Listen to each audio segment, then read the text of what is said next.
Hi, Mommy! Kumusta po ang lakad niyo ni Tita Marie? Halika, kain na! Ayun, ayos lang. Naibigay ko na sa kanya yung invitations nyo.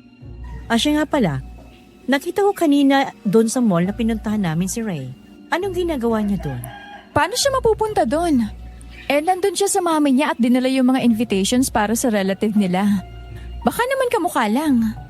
Hindi niyo ba siya tinawag? Hindi eh. Bigla na kasing nagyaya ang tita mo. Pero siya talaga yon. Naku, Loisa, yang si Ray, baka may ginagawang kalokohan ha? Mag-isip ka na ngayon pa lang habang hindi pa kayo kinakasal. Si Mommy talaga. Iniisip mo ba na may ibang babae si Ray? Hindi niya magagawa yon. Sana nga anak, sana nga.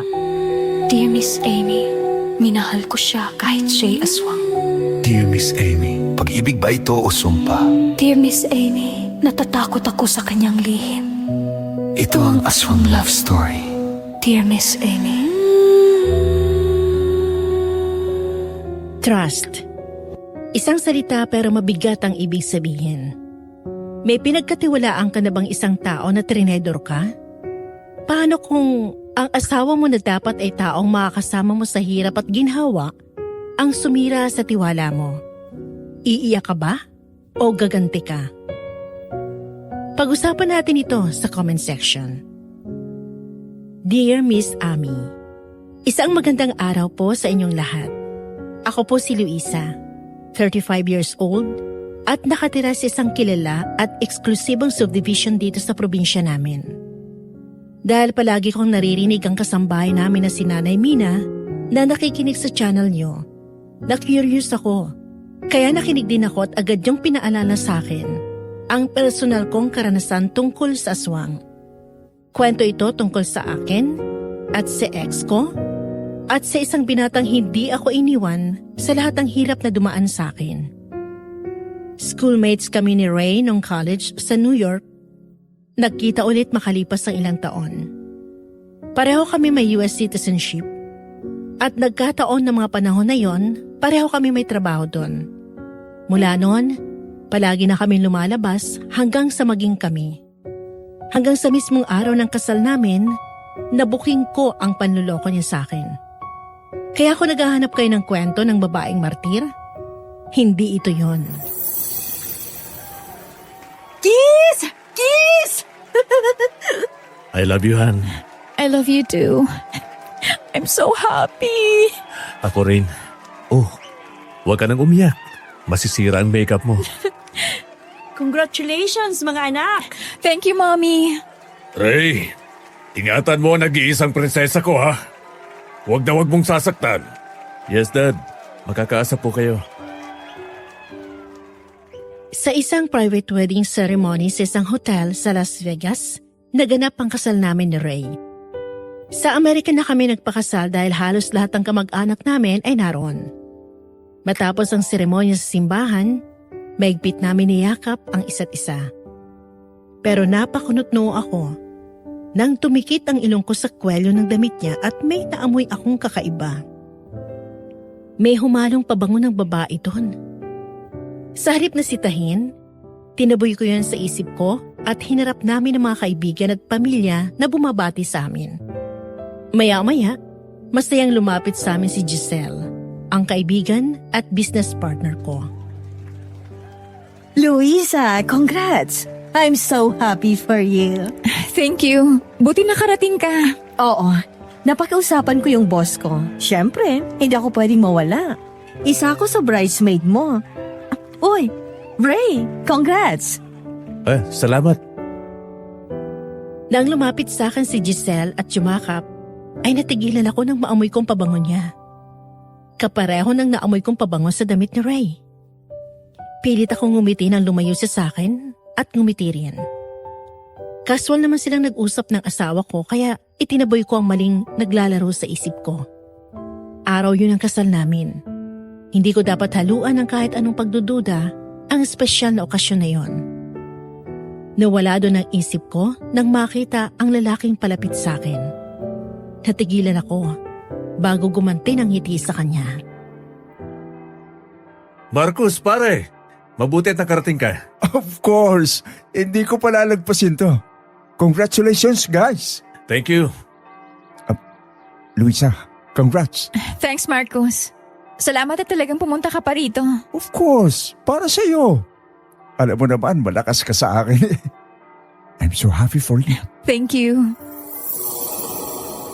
May halong bigat ang higpit ng yakap na ibinigay niya sa akin. Ganun din ako. Kaibigan ko si Marcos since college. Kung may the one that got away ako, siya yun.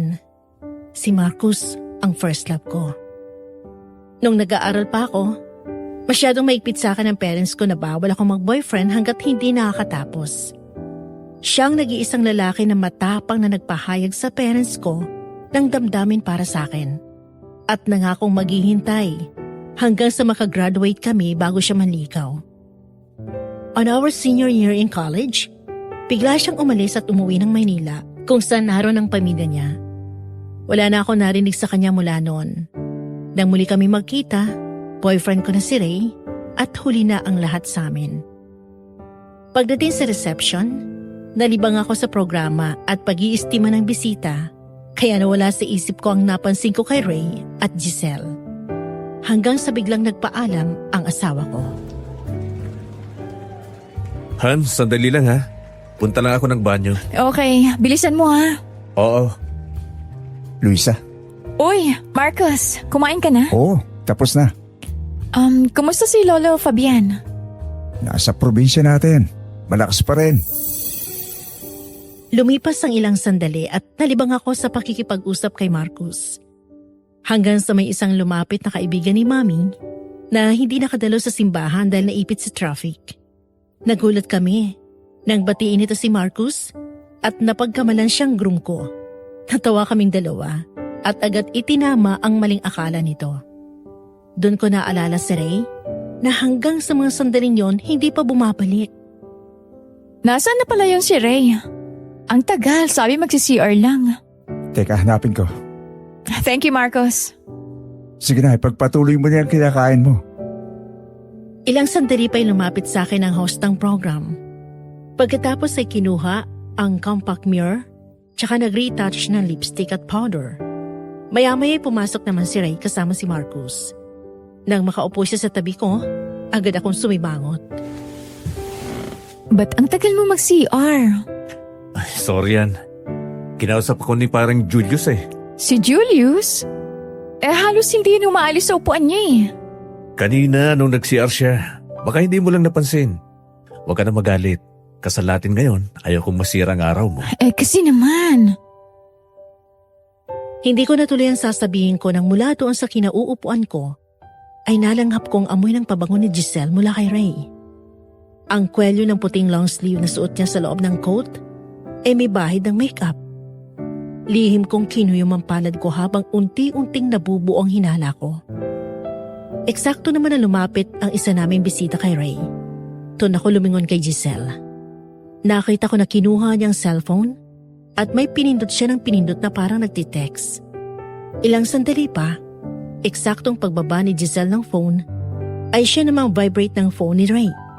Kitang-kita ko kung paano siya palihim ng umiti, ganon din ang babae.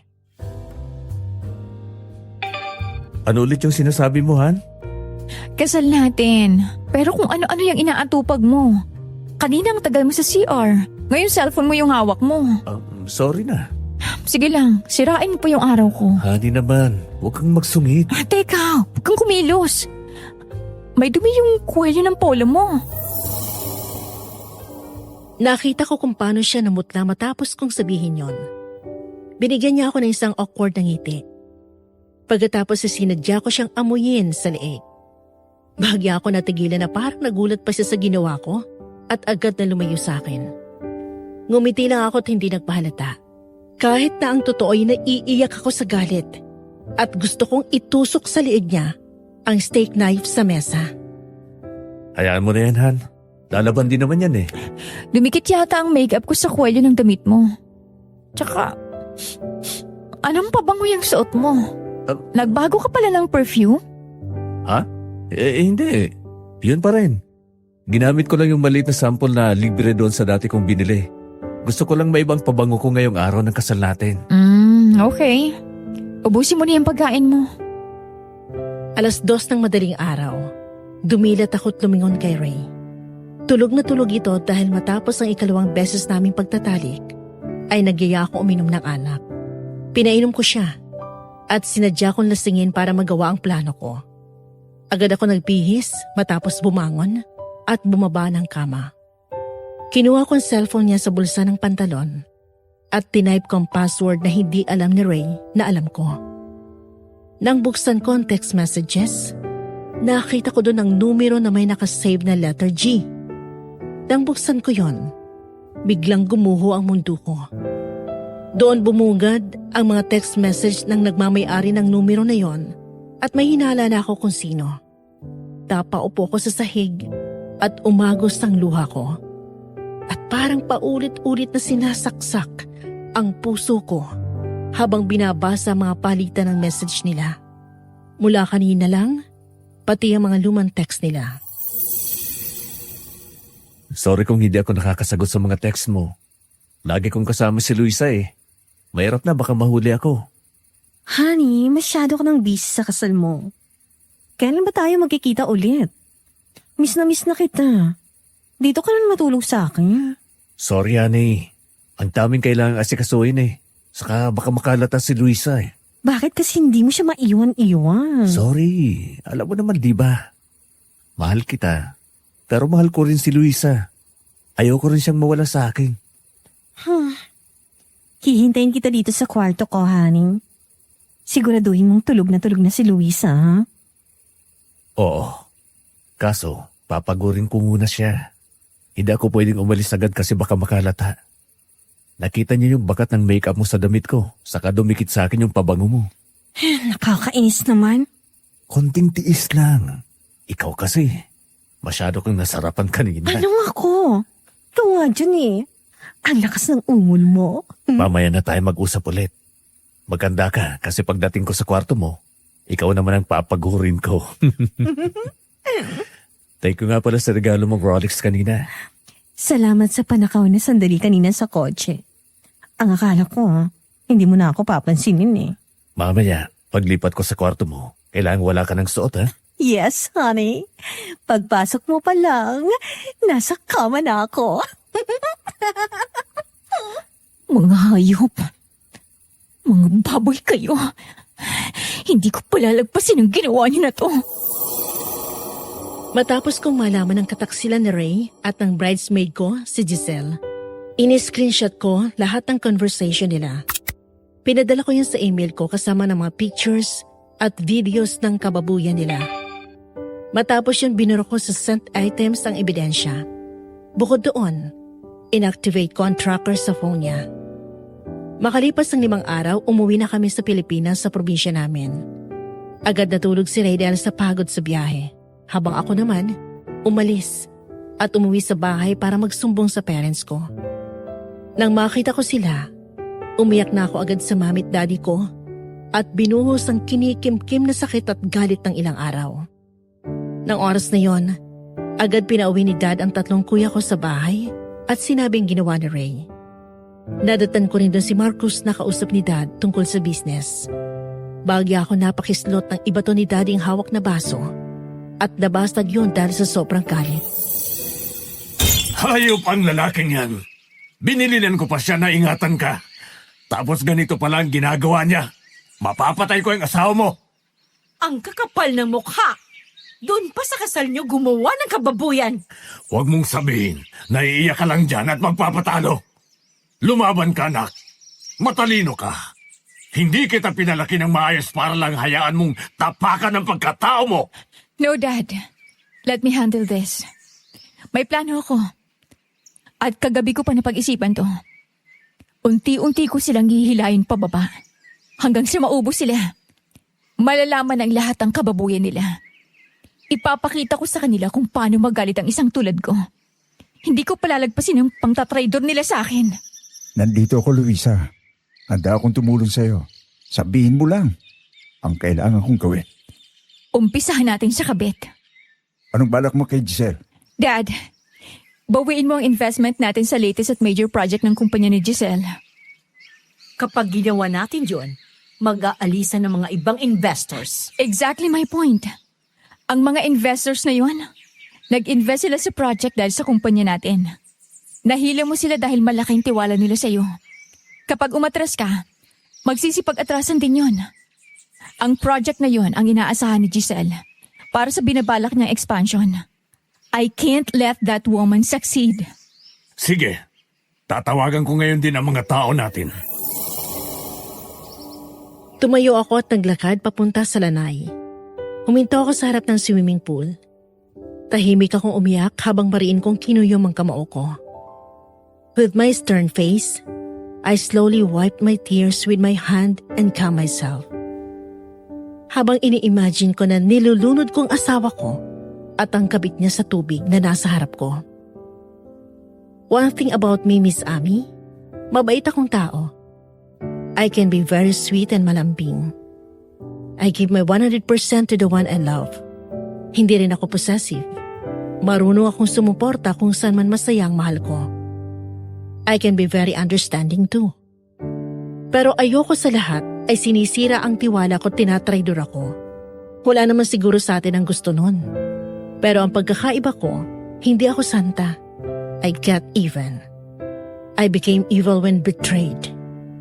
Kaya kong gumanti at ibalik sa kanila ng doble ang sakit na binigay nila sa akin. Hindi ako ang tipo ng babae na iiyak, magbubunga nga at magwawala sa bahay o kaya manunugod.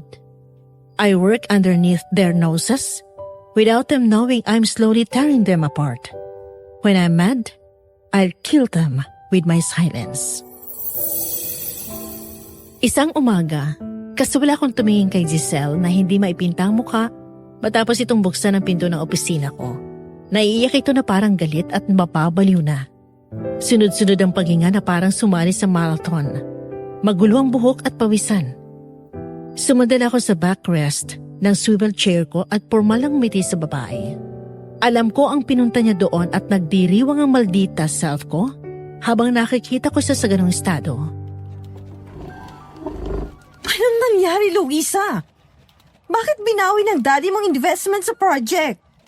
From what I heard, may nakita siyang discrepancy sa project. Hindi malinaw ang structure.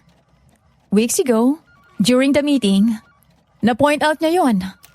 Pero hanggang nito mga huling araw, wala pa rin siya natatanggap na update galing sa'yo o sa team mo. Pero aayusin namin yon. Kailangan lang namin ng oras. Please, kausapin mong daddy mo. Sabihin mong ibalik niya yung investment niya. Dahil isa-isa na rin nagpo-pull out yung iba pang mga investors. I'm sorry, Giselle. Hindi kita matutulungan dyan. We are talking about millions of pesos. Hindi namin pwedeng isugal ang pera na walang concrete structure sa plano. Nagbigay ng initial investment si Dad kasi nangako ka na aayusin niyo. Pero ilang buwan na, Giselle. Hanggang ngayon, wala pa kami nakikitang improvement. Please, give me another chance. Hindi pwedeng masira tong project na to. I'm sorry, Giselle. Si Dad pa rin ang chairman ng company. Siya pa rin ang masusunod. Ano ba kasing ginagawa mo lately? Ano? May mga nakarating sa akin chismis na madalas ka raw makita na may kasamang lalaki na mas bata sa'yo. Hindi ako yon. Alam mo, wala namang problemang magka-love life. After all, 40 anyos ka na at tumatanda ka na rin.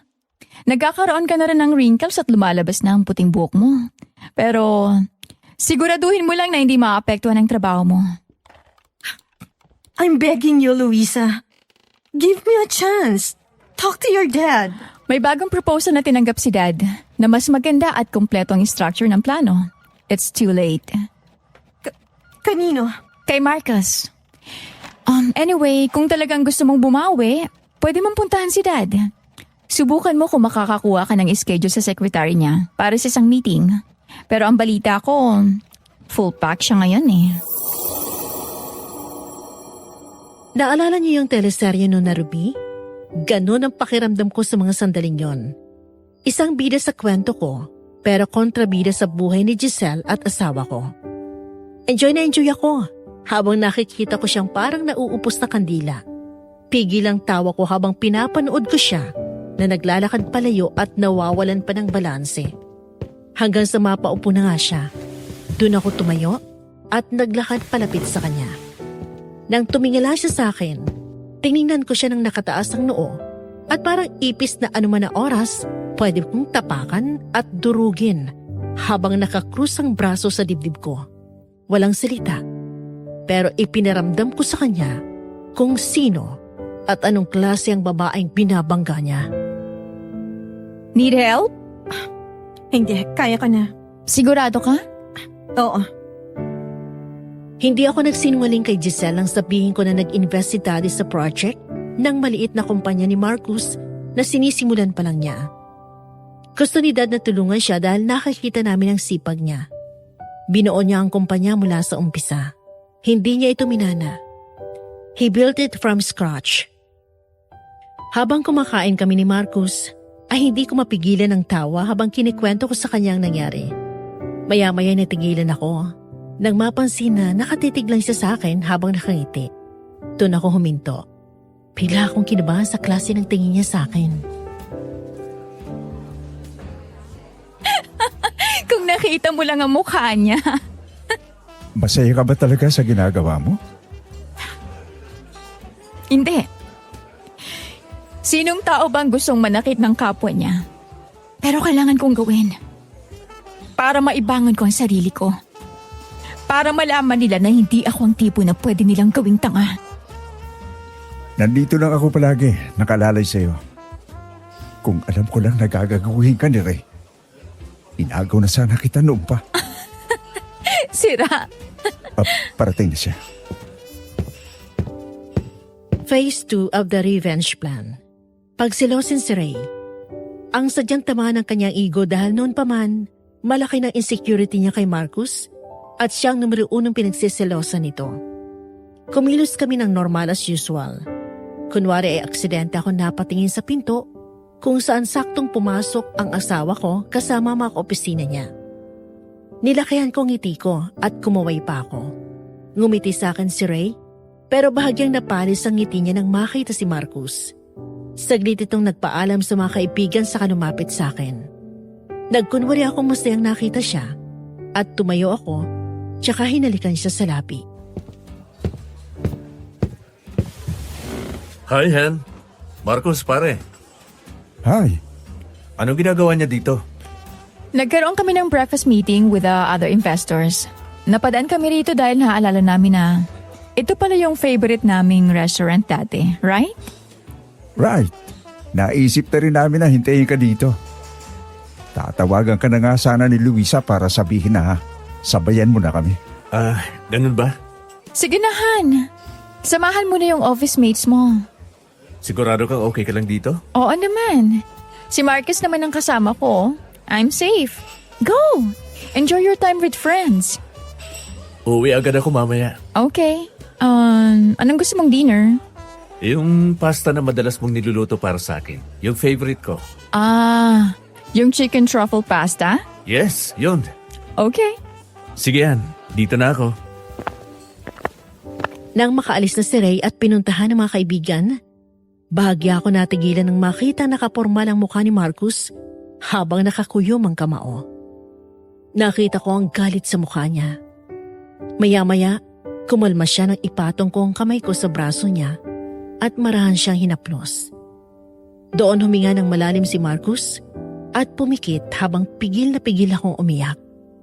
Dahil sa likod ng maayos na pakikipag-usap ko sa asawa ko, hindi nito nababago ang katotohanan na sa kabila ng lahat ng binigay ko kay Ray, hindi ako naging sapat para ako lang maging babae sa buhay niya. Alam ko, nasasaktan si Marcus para sa akin. Tan, gusto kong sapakin kanina ang asawa mo eh. Nung araw ng kasal niyo, ilang beses kong sinabi sa isip ko na sana ako yung nasa posisyon niya. Hindi niya na-realize na napakaswerte niya dahil siya ang pinakasalan mo. Hindi mo deserve na lukuhin at gaguhin ang ganito. Calm down, Marcos. Anong plano mo pagkatapos ng paghihiganti mo? Makikipaghiwalay ka na sa kanya? Oo. Wala na akong pakialam sa sasabihin ng tao. Mas mahalaga sa akin na makawala sa kanya. Kahit ano pang maging desisyon mo, susuportahan kita. Thank you, Marcos. Pasado 9:00 ng gabi, nagbabasa ako ng libro at si Ray ay kakalabas lang ng shower. Hindi ako umimik at nagpatuloy lang sa ginagawa ko habang panakanakang sulyap ko sa kanya. Matapos itong magbihis, tumabi na siya sa akin sa kama. Wala pa rin kibo. Kanina habang kumakain kami ng hapunan, hindi naman niya nabanggit si Marcos. Aakala ko, baliwala lang yun sa kanya. Hanggang sa lumingon ako sa kanya nang magsalita ito. Kailan pa kayo ulit naging close si Marcos? Close naman talaga kami nun pa. Mas madalas nga lang kaming magsasama ngayon dahil nag-invest si Dad sa tinatayo niyang business. Ako ang inutusan para tulungan siya. Bakit ikaw pa? Nandiyan naman sila kuya. Marami na silang ginagawa sa company. Tsaka, ano naman kung ako? Ayoko lang masyadong dumidikit ka sa lalaking yun. Alam mo naman hindi ako palagay kapag siya ang kasama mo. Nanligaw sa'yo yun eh. Hindi siya nanligaw. Bigla nga siyang bumalik ng Maynila, di ba? Tsaka hanggang ngayon ba? Insecure ka sa kanya? Ano ba kasi yung project na yun? Yan ba yung pera na galing sa pinull-out na investment ni Dad sa company ni Giselle? Oo. Dapat, kinumbinsin mo na lang si Dad na hindi na lang i-pull out. Desisyon niya yon. Hindi ko pwedeng kontrahin. Tsaka, ikaw ba yun? Ang alin? Yung umangil. Hindi ah. Nakikinig ako sa mga sinasabi mo ah. Sino yung... Ay! Ray! Sa teres! Ah! Ano yan? Aswang? Aswang! Sigurado ka? Pareho kami napatalon pababa ng kama at sumiksik sa sulok sa likod ng pinto. Nakatago ako sa likod ni Ray, habang pareho kami nakatingin sa anino ng isang kung anong nilalang na nasa labas ng terrace. Babae siya. Mahaba ang buhok pero may sungay. Matangkad. Mahaba at matulis sa mga kamay na parang may maliliit na tinik sa mga daliri. Nahablot ko ang pajama na suot niya nang sumubok nitong pumasok. Ray, papasok siya! Ray! Lumayas ka dito! Gago! Yung baril nasa drawer! Teka! Sandali! Nawala na siya! Tumulong pa baba! Tingnan mo sa labas, bilis! Ayoko nga. Baka mamaya nandyan lang yan eh. Ikaw na lang. Nang ikwento ko sa parents ko ang nangyari, ayon sa kanya isang tao lang kilala nilang maraming alam tungkol sa aswang. Si Lolo Fabian, ang lolo ni Marcos. Dalangin sketch ko na larawan ng nilalang na nakita namin sa terrace. Pumunta ako sa bahay nila na siyang ikinagulat ni Marcos. Pagpasok namin sa loob ng bahay, dumiretso kami sa lanay kung saan namin natagpuan si Lolo. Luisa, iha, kumusta ka na? Hi, Lolo. Ayos naman po. Kayo po. Eto, tumatanda na. Bakit ka nga pala napadpad dito? May gusto lang po akong itanong sa inyo. Sige, ano yun? Ang sabi po ng Mommy at Dad, kayo raw po ang may maraming alam tungkol sa aswang. Aswang? Oo, tama. Ano ang itatanong mo tungkol sa aswang? Kinuha ko mula sa bag ang papel at ibinigay ko yung kay Lolo Fabian. Nakita ko ang gulat sa mukha niya, pati na rin si Marcos. Pagkatapos ay nagkatinginan ng dalawa. Naghintay ako magsalita sila, pero malalim na napaisip ang matanda.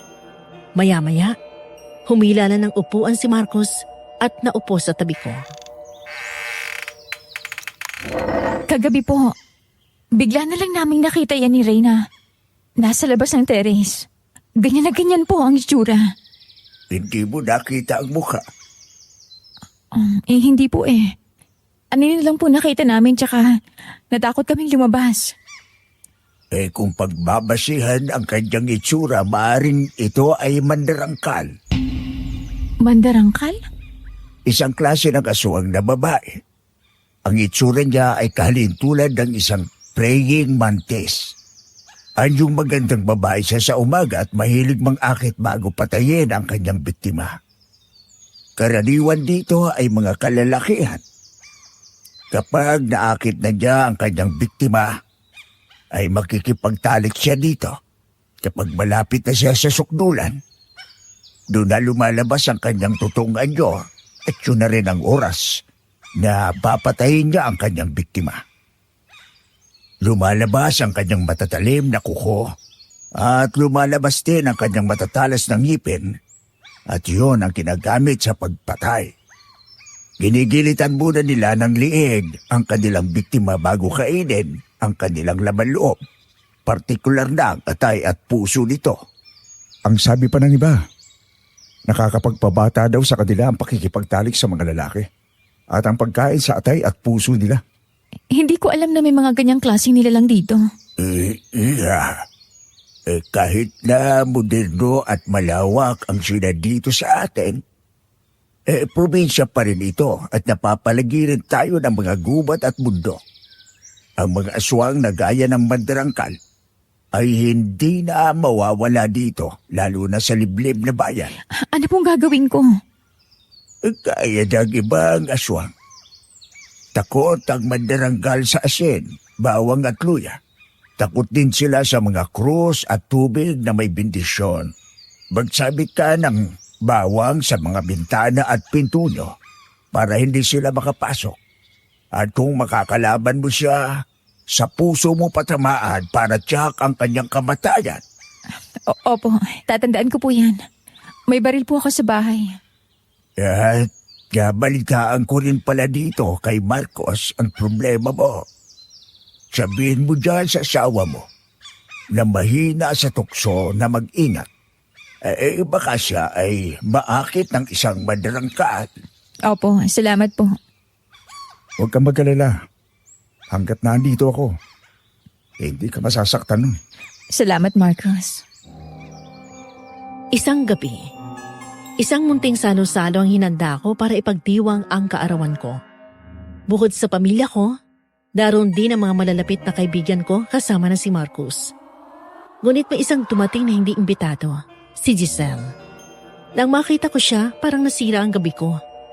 Pero sa halip na maging palengkera ako, pinakalma ang sarili ko at nakipagplastikan sa kanya. Matapos kumain ng dinner, habang umiinom ng wine ng mga bisita, napansin ko na panay ang ikot ang tingin nito sa paligid at tinitingnan ang mga pictures namin ni Ray. Kumusta? Nag-i-enjoy ka ba sa party? Of course. Happy birthday again. Thank you. Sino pala nag-imbita sa'yo rito? Hindi ko maalala na sinabihan kita. Actually, wala. Nabalitaan ko lang kay Ray na birthday mo daw. And I hope you don't mind, Luisa. Sinasamantala ko lang na narito ang daddy mo. Kinukumbinsi ko pa rin siya na ibalik ang investments niya. May magagawa pa ba ako nandito ka na? Pero sa tingin ko, huli na para dyan. Nakapirma na si Dad at Marcos ng contract. What? Talaga bang hindi ko na mababagong isip niya? Yes, I'm sorry. Better luck next time. Teka. Kanina ko pa napapansin na parang sarcastic ang tono mo. Galit ka ba sa akin? Bakit? May dapat ba akong ikagalit sa'yo, Giselle? Napaka-petty ko naman kung magagalit ako ng walang dahilan. Magagalit lang ako kapag may nakaalam na ibang tao sa mga bagay na pag-aari ko. Lumalabas ang sungay ko. Kaya sabihin mo sa akin, may dapat ba akong ikagalit? Wala. Sige, aalis na ako. Salamat na lang. Tumingin ako ng masama kay Ray na ng mga sandaling yon ay hindi alam kung tatawa o sisimangot. Kung pwede ko na siyang sapakin sa mga oras na yung ginawa ko na eh. Hindi ko alam kung sang lupalop siya kumuha ng kapal ng mukha para imbitahin ang kabit sa birthday ko. Ikaw bang nag-imbita doon? Nagtanong lang siya kanina tungkol kay Daddy. Nasabi ko na darating si Dad kaya niyaya ko dito. Ang akala ko kasi okay lang sa'yo. Di ba magkaibigan kayo? Nakalimutan mo na nga na birthday ko. Nag-imbita ka pa nang hindi mo sinasabi sa akin na parang ikaw ang naganda ng party? Hindi ka ba nahihiya? Sorry na. Kapag nalaman ko na may iba kang inaasikaso bukod sa trabaho, makikita mo, Ray. Kilala mo kung magalit. Luisa, Uy, Marcos! para sa'yo. Happy birthday. Wow, nag-abala ka pa. Birthday mo siyempre naman. Mag-aabala ako. Sa Las Vegas ko pa binili yan bago ang kasal nyo. Masaya akong binuksan ang regalo niya. Isang Pandora bracelet na may rose gold na korting puso na palamuti. Tuwang-tuwa ako nang makita yon. Lalo na nang siya mismo ang nagsuot sa akin. Dahil doon, binigyan ko siya ng isang magaan at mabilis na yakap bilang pasasalamat.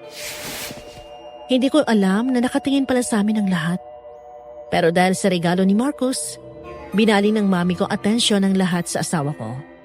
Dahil bukod sa wala siyang regalo sa akin, nakalimutan yung birthday ko at naalala lang nang umuwi siya at nakita na may mga tao nag-aayos sa bahay. Dahil ng araw na yon, nakita ko sa tracker ko na naroon siya sa area ng opisina ni Giselle. Iho, ang ganda naman ng bracelet. Alam ko po, kasi yun ang gusto ni Luisa na design sa mga alahas. Hindi siya mahilig sa mga extravagant design. Mas okay sa kanya yung simple at elegante. Thank you, Marcos. Ray, how about you? Mami?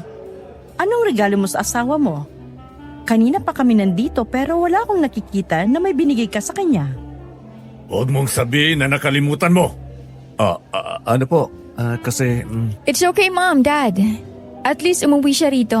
At hindi naligaw sa ibang bahay. Right, Han? Ha? Oo. Pero may in-order na po akong regalo para kay Luisa. Hindi pa lang po dumarating. Okay.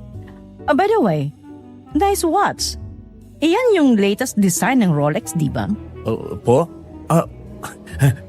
Thank you po. Oo nga, no? Hindi ko alam na may ganyan ka. Saan galing yan? Regalo sa'yo o binili mo? Rega, ang ibig kong sabihin, binili ko. Nakabili ka ng ganyan mamahaling relo. Pero ang asawa mo, hindi mo naalalang bilhan ng regalo sa kaarawan niya? Anong klase ka? Dad, tama na. Okay lang ako. Matapos ang tagpo niyo na naglagay kay Ray sa kahihiyan, saglit akong umakyat sa taas at dinala ang mga regalong natanggap ko mula sa mga bisita. Maya-maya'y sumunod si Ray.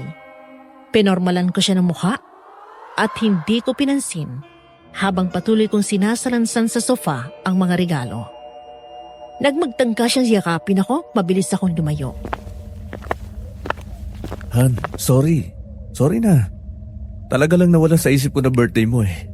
Masyado akong busy sa... Saan? Ha? Saan ka busy? Sa trabaho. Hindi ako tangad eh. Alam kong madalas ka lumalabas ng opisina. Alam akala mo, ha? Hindi ko malalaman? Halos araw-araw ka na-lunch out at pumupunta ka sa kabilang city. Ano? Hindi. Malapit lang sa opisina ang pinupuntan ko. At sinong nagbigay sa'yo ng relo na yan, ha? Binili ko nga. Kung talagang binili mo yan, may natanggap na akong notice mula sa bangko. Kilala mo ko, Ray. Ang ayoko sa lahat ay ginagawa akong tanga. Oo, mahal kita. Pero hindi ibig sabihin, hindi kita kayang iwan. Honey naman. Mapapalagpas ko na wala kang regalo sa akin ngayon. Pero kapag nalaman kong lang bababae ka, pasensyahan tayo. Hindi ako ang tipo na iiyak at magmamakaawa sa'yo. Luisa. Luisa, sandali lang. Luisa! Pasado 12:00 ng hating gabi. Nakaalis na halos lahat ng bisita, pero nagpaiwan si Marcus at tumulong sa amin ang kasambahay ko na magligpit sa bahay. Habang ang walang kwenta kong asawa, nakahilata na sa kwarto at tiyak na inaatupag ang kabit niya. Ilang sandali pa, sa wakas natapos kami. Nagpaalam din naman agad si Marcus kaya hinatid ko siya hanggang sa gate. Tatalikod na sana si Marcus nang mula sa di kalayuan ay minarinig kaming boses ng lalaking sumigaw ng malakas.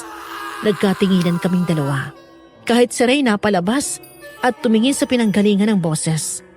Napalingon kaming lahat ang gumalaw ang matataas na halaman mula sa kabilang gilid kung saan masukal at madilim kapag gabi. Sino yung sumigaw? Hindi ko alam. Galing din sa kakahuyan eh. Baka naman nilapan ng mabagis na hayop. Ano? Narito palang makakain ko. Ang tawa na yun. Galing dun sa aswang na nakita namin sa terasa. Huli na ba ako sa pagdiriwang? Aswang! Mga kapitbahay! Tulong! Takbo sa loob! Bilis! Mabilis kaming tumakbo pabalik ng bahay. Muli kaming napasigaw dahil mabilis itong tumakbo at tumalon sa bakod papasok sa bakura namin. Pagkatapos ay sumugod palapit sa amin. Mabilis na dinampot ni Marcos ang itak na nakita niya doon sa garden na ginagamit ng kasabayan namin kapag nagtatanim. Eksaktong paglapit ng aswang. Akma nitong sasaksakin si Marcos gamit ang matalas itong kuko. Pero agad niya yung nasalag gamit ang itak at nahawakan niyang isang kamay nito. Matapos ay yon, sinipa niya ng malakas ang aswang palayo sa kanya. Hanggang sa naalala ko ang sinabi ni Lolo Fabian. Nagmadali akong tumakbo papasok sa kusina at kinuha ang nauna ko ng pinagawa na asin na may halong dinikdik na bawang at duya.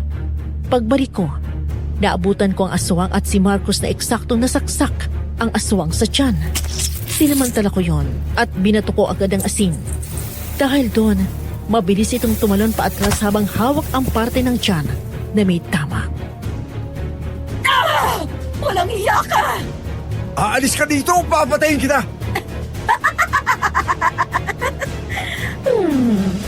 Mabangong amoy mo, lalaki. Gusto kita. Kapag lumapit ka sa akin, isa lang ang mangyayari sa'yo. Mamamatay ka! Matapang ka, ha? Mas lalo ako nang gigigil na mapasakin ka. Kung hindi kita makukuha, hindi ka mapapakinabangan ng iba! Ah! Marcos! Ang cross, Ray! Kunin mo ang cross sa likod ng kotse ko. Ayaw kong lumabas. Natatakot ako. Ako na! Nang lumingon ako sa asawa ko ay nakita ko nakatago siya sa likod ng pinto. Bago nakasugod ang aswang kay Marcos ay naibato niya sa akin ang susi ng kotse. Akma akong tatakbo palabas ng bakuran nang biglang tumalo ng aswang at humarang sa daan. Umatras ako at binato ko to ng asin. Malakas na umangin ang aswang na parang napaso ito nang dumikit yun sa kanyang balat. Galit na galit siyang tumingin sa akin. Susugurin dapat ako nito ulit nang biglang iharing ni Marcos ang sarili sa akin at itinutok ang hawak na itak.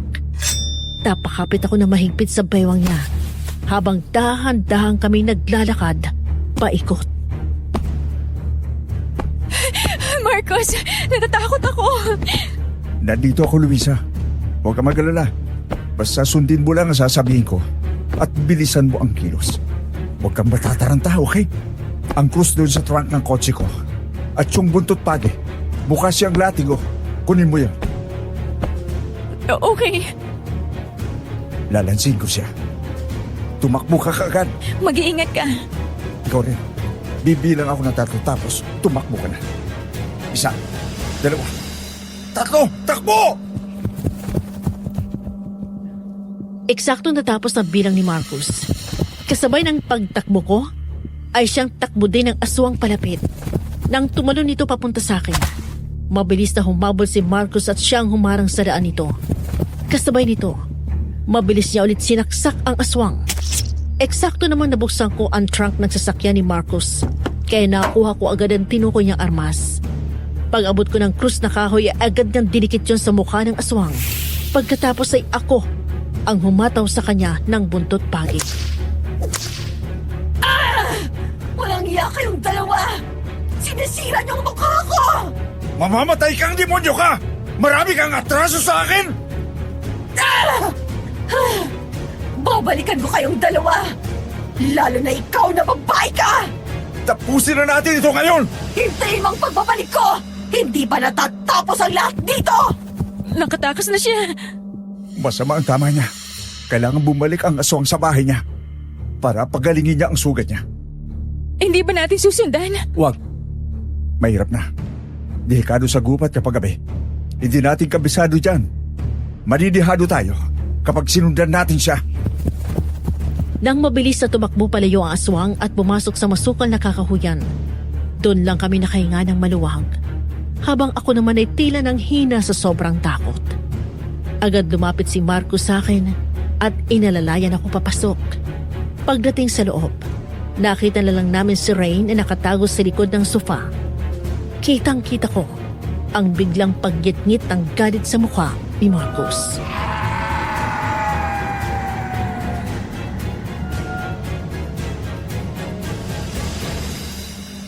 Wala na yung aswang? Ayup ka! Marcos! Marcos, hayaan mo siya.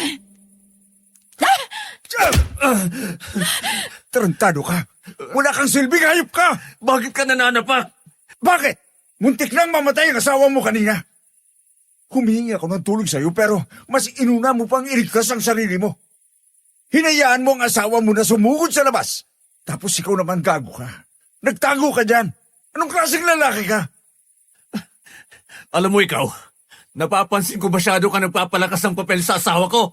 Umayos ka dito! Tumahimik ka na, Ray! Talagang kinakambayan mo pa yan? Tama si Marcos! Wala nga akong aasahan sa'yo. Ngayon ko biglang naisip, ang akala ko'y kilala ko ang lalaking pinakasalan ko. Hindi pala. Ano? Luisa, kumuha ka na ng gamit mo. Ihatid kita sa inyo. Kapag iniwan kita dito at bumalik ang aswang, baka mamatay ka na lang na walang ginagawa itong hayop na asawa mo. Sandali lang. Kinabukasan, umasa ako kahit paano na susundin ako ni Ray sa bahay kinabukasan. Naghintay ako pero hindi dumating kahit ang anino niya. Dahil doon, inutusan ko si Nanay Mina, ang pinakamalapit sa akin na kasambahay at naninilbihan sa parents ko. Kasama ang driver namin, pinasundan ko ang asawa ko maghapon sa lahat ng pupuntahan nito para i-report sa akin kung sino ang kinakatagpo niya. Habang ako naman ay nakamonitor sa chat app account niya na nabubuksan ko at sa tracker ng phone niya. Hanggang sa sinabi ni Nanay Mina sa akin na papunta si Ray at ang kabit niya sa kabilang bayan.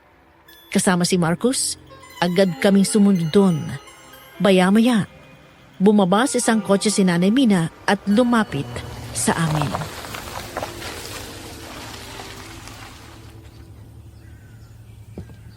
Sigurado nasa loob sila.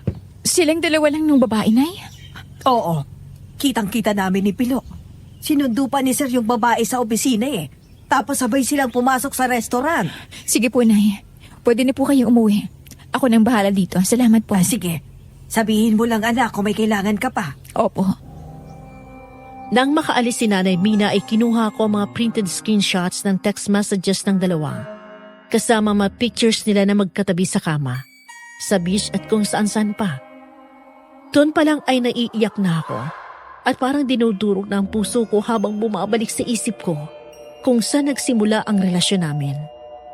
Mahal ko si Ray. Nakatira siya sa New York noon at magkaibigan ang mga magulang namin. Nalugi ang negosyo ng kanilang pamilya at bumagsak ang kabuhayan nila. Dahil doon ay napilitan si Ray na pumasok ng mga ordinaryong trabaho. Sa isang pizza parlor siya nagtatrabaho kung saan din kami nagkita ulit. Sa kabila ng magkaibang estado ng buhay, hindi ko tiningnan ang kawalan niya at tinanggap ko siya. Binigyan siya ni Dad ng magandang trabaho hanggang sa unti-unting umayos ulit ang buhay ng pamilya niya. Minahal ko siya ng buong buo, kaya hindi ko matanggap na sa kabila ng lahat, nagawa pa rin niya akong lokohin. Gusto mong samahan kita? Hindi. Kaya ko ito mag-isa. Don't cry. Patapang ka, hindi ba? Ipakita mo yun sa kanila. Okay. Maghihintay ako sa'yo rito sa kotse. Dala ang envelope, pumasok ako sa loob ng restaurant na puno ng kumpiyansa sa sarili. Daron pa lang ako sa pinto, nakita ko ng dalawang pakay ko sa sulok. Parang sila lang ang tao sa paligid. Hindi maalis ang tingin at ngiti sa isa't isa. Daig ko pang sinaksak ng paulit-ulit sa puso nang makita kong naghalikan ng dalawa. Ang asawa ko, na nangako sa akin at sa harap ng Diyos na makakasama ko habang buhay at ako lang ang mamahalin, hayon at may kapiling na iba. Hanggang sa makalapit ako sa mesa nila ay hindi pa rin ako napansin ng asawa ko. Nang dumilat si Giselle, tanlaki ang mata nito at itinulak palayo si Ray. Nang tumingin sa akin ang asawa ko, kitang-kita ko kung paano nagkulay suka ang mukha nito. Honey? Pasensya na. Kung nakaabala ako sa sarili niyong mundo. Aalis na ako, Ray. Ayoko ng iskandalo. Umupo ka dyan. Bibigwasan kita. Luisa, nagkakamali ka. Nagkakamali ako ng iniisip? Ano? Nagmi-meeting lang kayo? Anong klaseng meeting? Kung anong uunahan niyo ba rin? At saan kayo gagawa ng kababuyan niyo mamaya pagkatapos niyong kumain? O baka naman idadahilan mo na magkaibigan lang kayo at nag-uusap lang. Ganun na pala mag-usap o magkaibigan, no? Nag-ahalikan na may dila pa, ha? Honey, I'm sorry. Oh, come on, Ray. Of course you're not sorry. Huwag mo nga akong lukohin. Pwede ba, Luisa? Wala akong panahon sa mga drama mo. Shut up! Wala kang karapatang kontrahin ako dahil kabit ka lang! Ray, hindi mo naman sinabi sa akin na ang trip mo palang babae ay yung mga sugar mommy at matrona na. Eh di sana, hindi na lang natin tinuloy yung kasal. Hindi natuloy ni Giselle ang sasabihin ng bigla kong dinampot ang isang baso na may lamang tubig at saka ko binuhos yun sa kanya at sinundan ng malakas sa sampal. Galit na galit na padabog kong nilapag sa ibabaw ng mesa ang mga printed screenshots ng conversation nila at maging mga pictures. Pagkatapos ay nilabas ko ang phone ko at pinlay ang video nila na nagtatalik sila.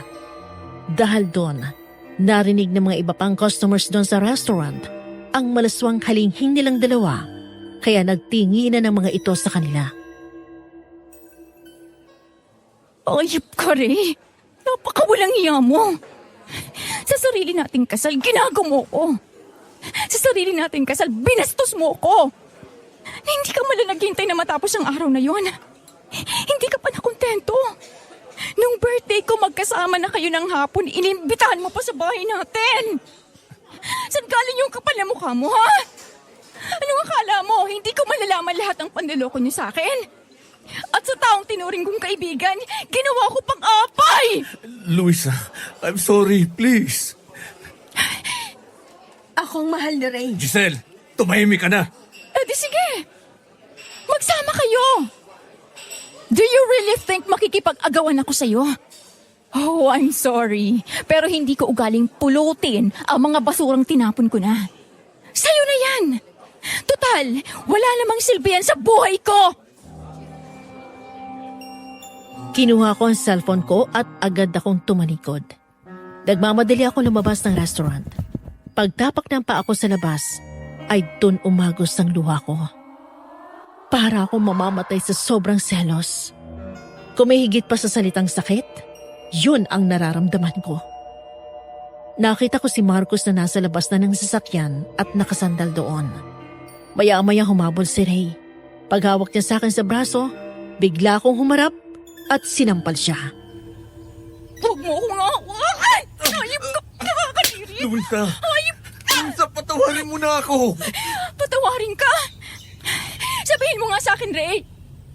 Nagsisorry ka pa dahil totoong nagsisisi ka? O dahil nahuli kita? Nagsisisi ako. Isa pang pagkakataon, nagmamakaawa ko sa'yo. Nagsisisi! Nakita ko kanina kung paano ka makipaglaplapan dun sa kabit mo! Ang saya mo eh! Huh? Ang saya-saya mo! Hindi yun yung mukha ng tao nagsisisi, Ray! Hindi yun yung mukha ng tao nakukonsensya! Luisa, inakit na lang ako. Bakit ka naman? Alam mo, sana nalaman ko to ng maaga para hindi ko na tinuloy yung kasal! Ikaw ang mahal ko. Maniwala ka. Ang kapal na mukha mo!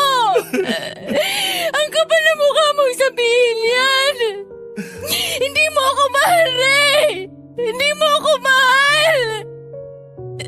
Dahil kung talagang mahal mo ako, sapat na ako sa buhay mo! Kahit 10 babae pa magkapat sa harap mo at akitin ka, ako pa rin yung pipiliin mo! Siguro nga may kasalanan ako na may pagkukulang ako sa'yo. Sabihin mo, mas magaling ba siya sa kama? Mas masarap ba siya magluto? Mas magaling ba siyang humalik? O baka naman nabibili niya sa iyo mga bagay na gusto mo gaya ng relo mo? Hindi. Hindi totoo yan. Kung ganun, bakit? Bakit? Wala naman akong pagkukulang, pero bakit mo ako niloko, Ray? Mahal kita, Ray, pero bakit mo ako tinurog ng ganito? Bakit mo tinurog yung pagkatao ko? Anong kasalanan ko? Luisa, tama na yan. Halika na. Pare, sandali lang. Huwag kang makialam.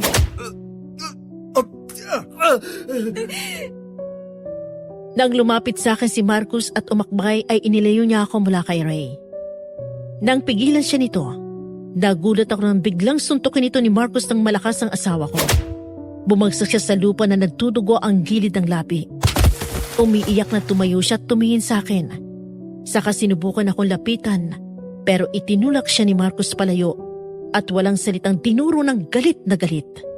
Doon niya ako hinawakan sa pulso ng mahigpit at hinarang niya ang sarili sa akin. Mula ngayon, layuan mo na si Luisa. Luisa, sandali lang. Luisa, bakit ka ba umiepal? Siguro ito talagang hinihintay mo, ano? Dahil ang totoo, gusto mo agawin sa akin si Luisa? Bakit?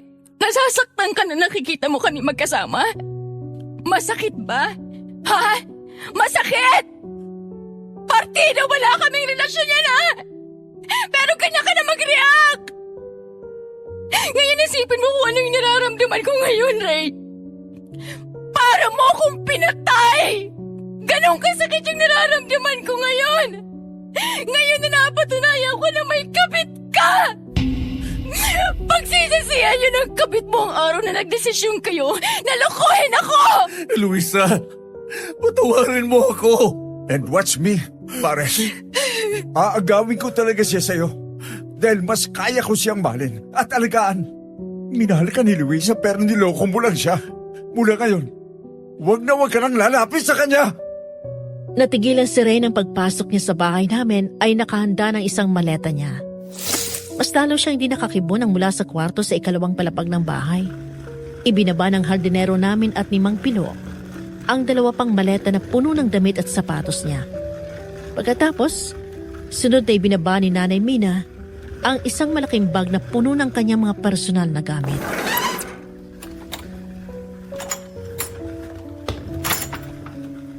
Honey, nakikiusap ako. Ayusin natin to.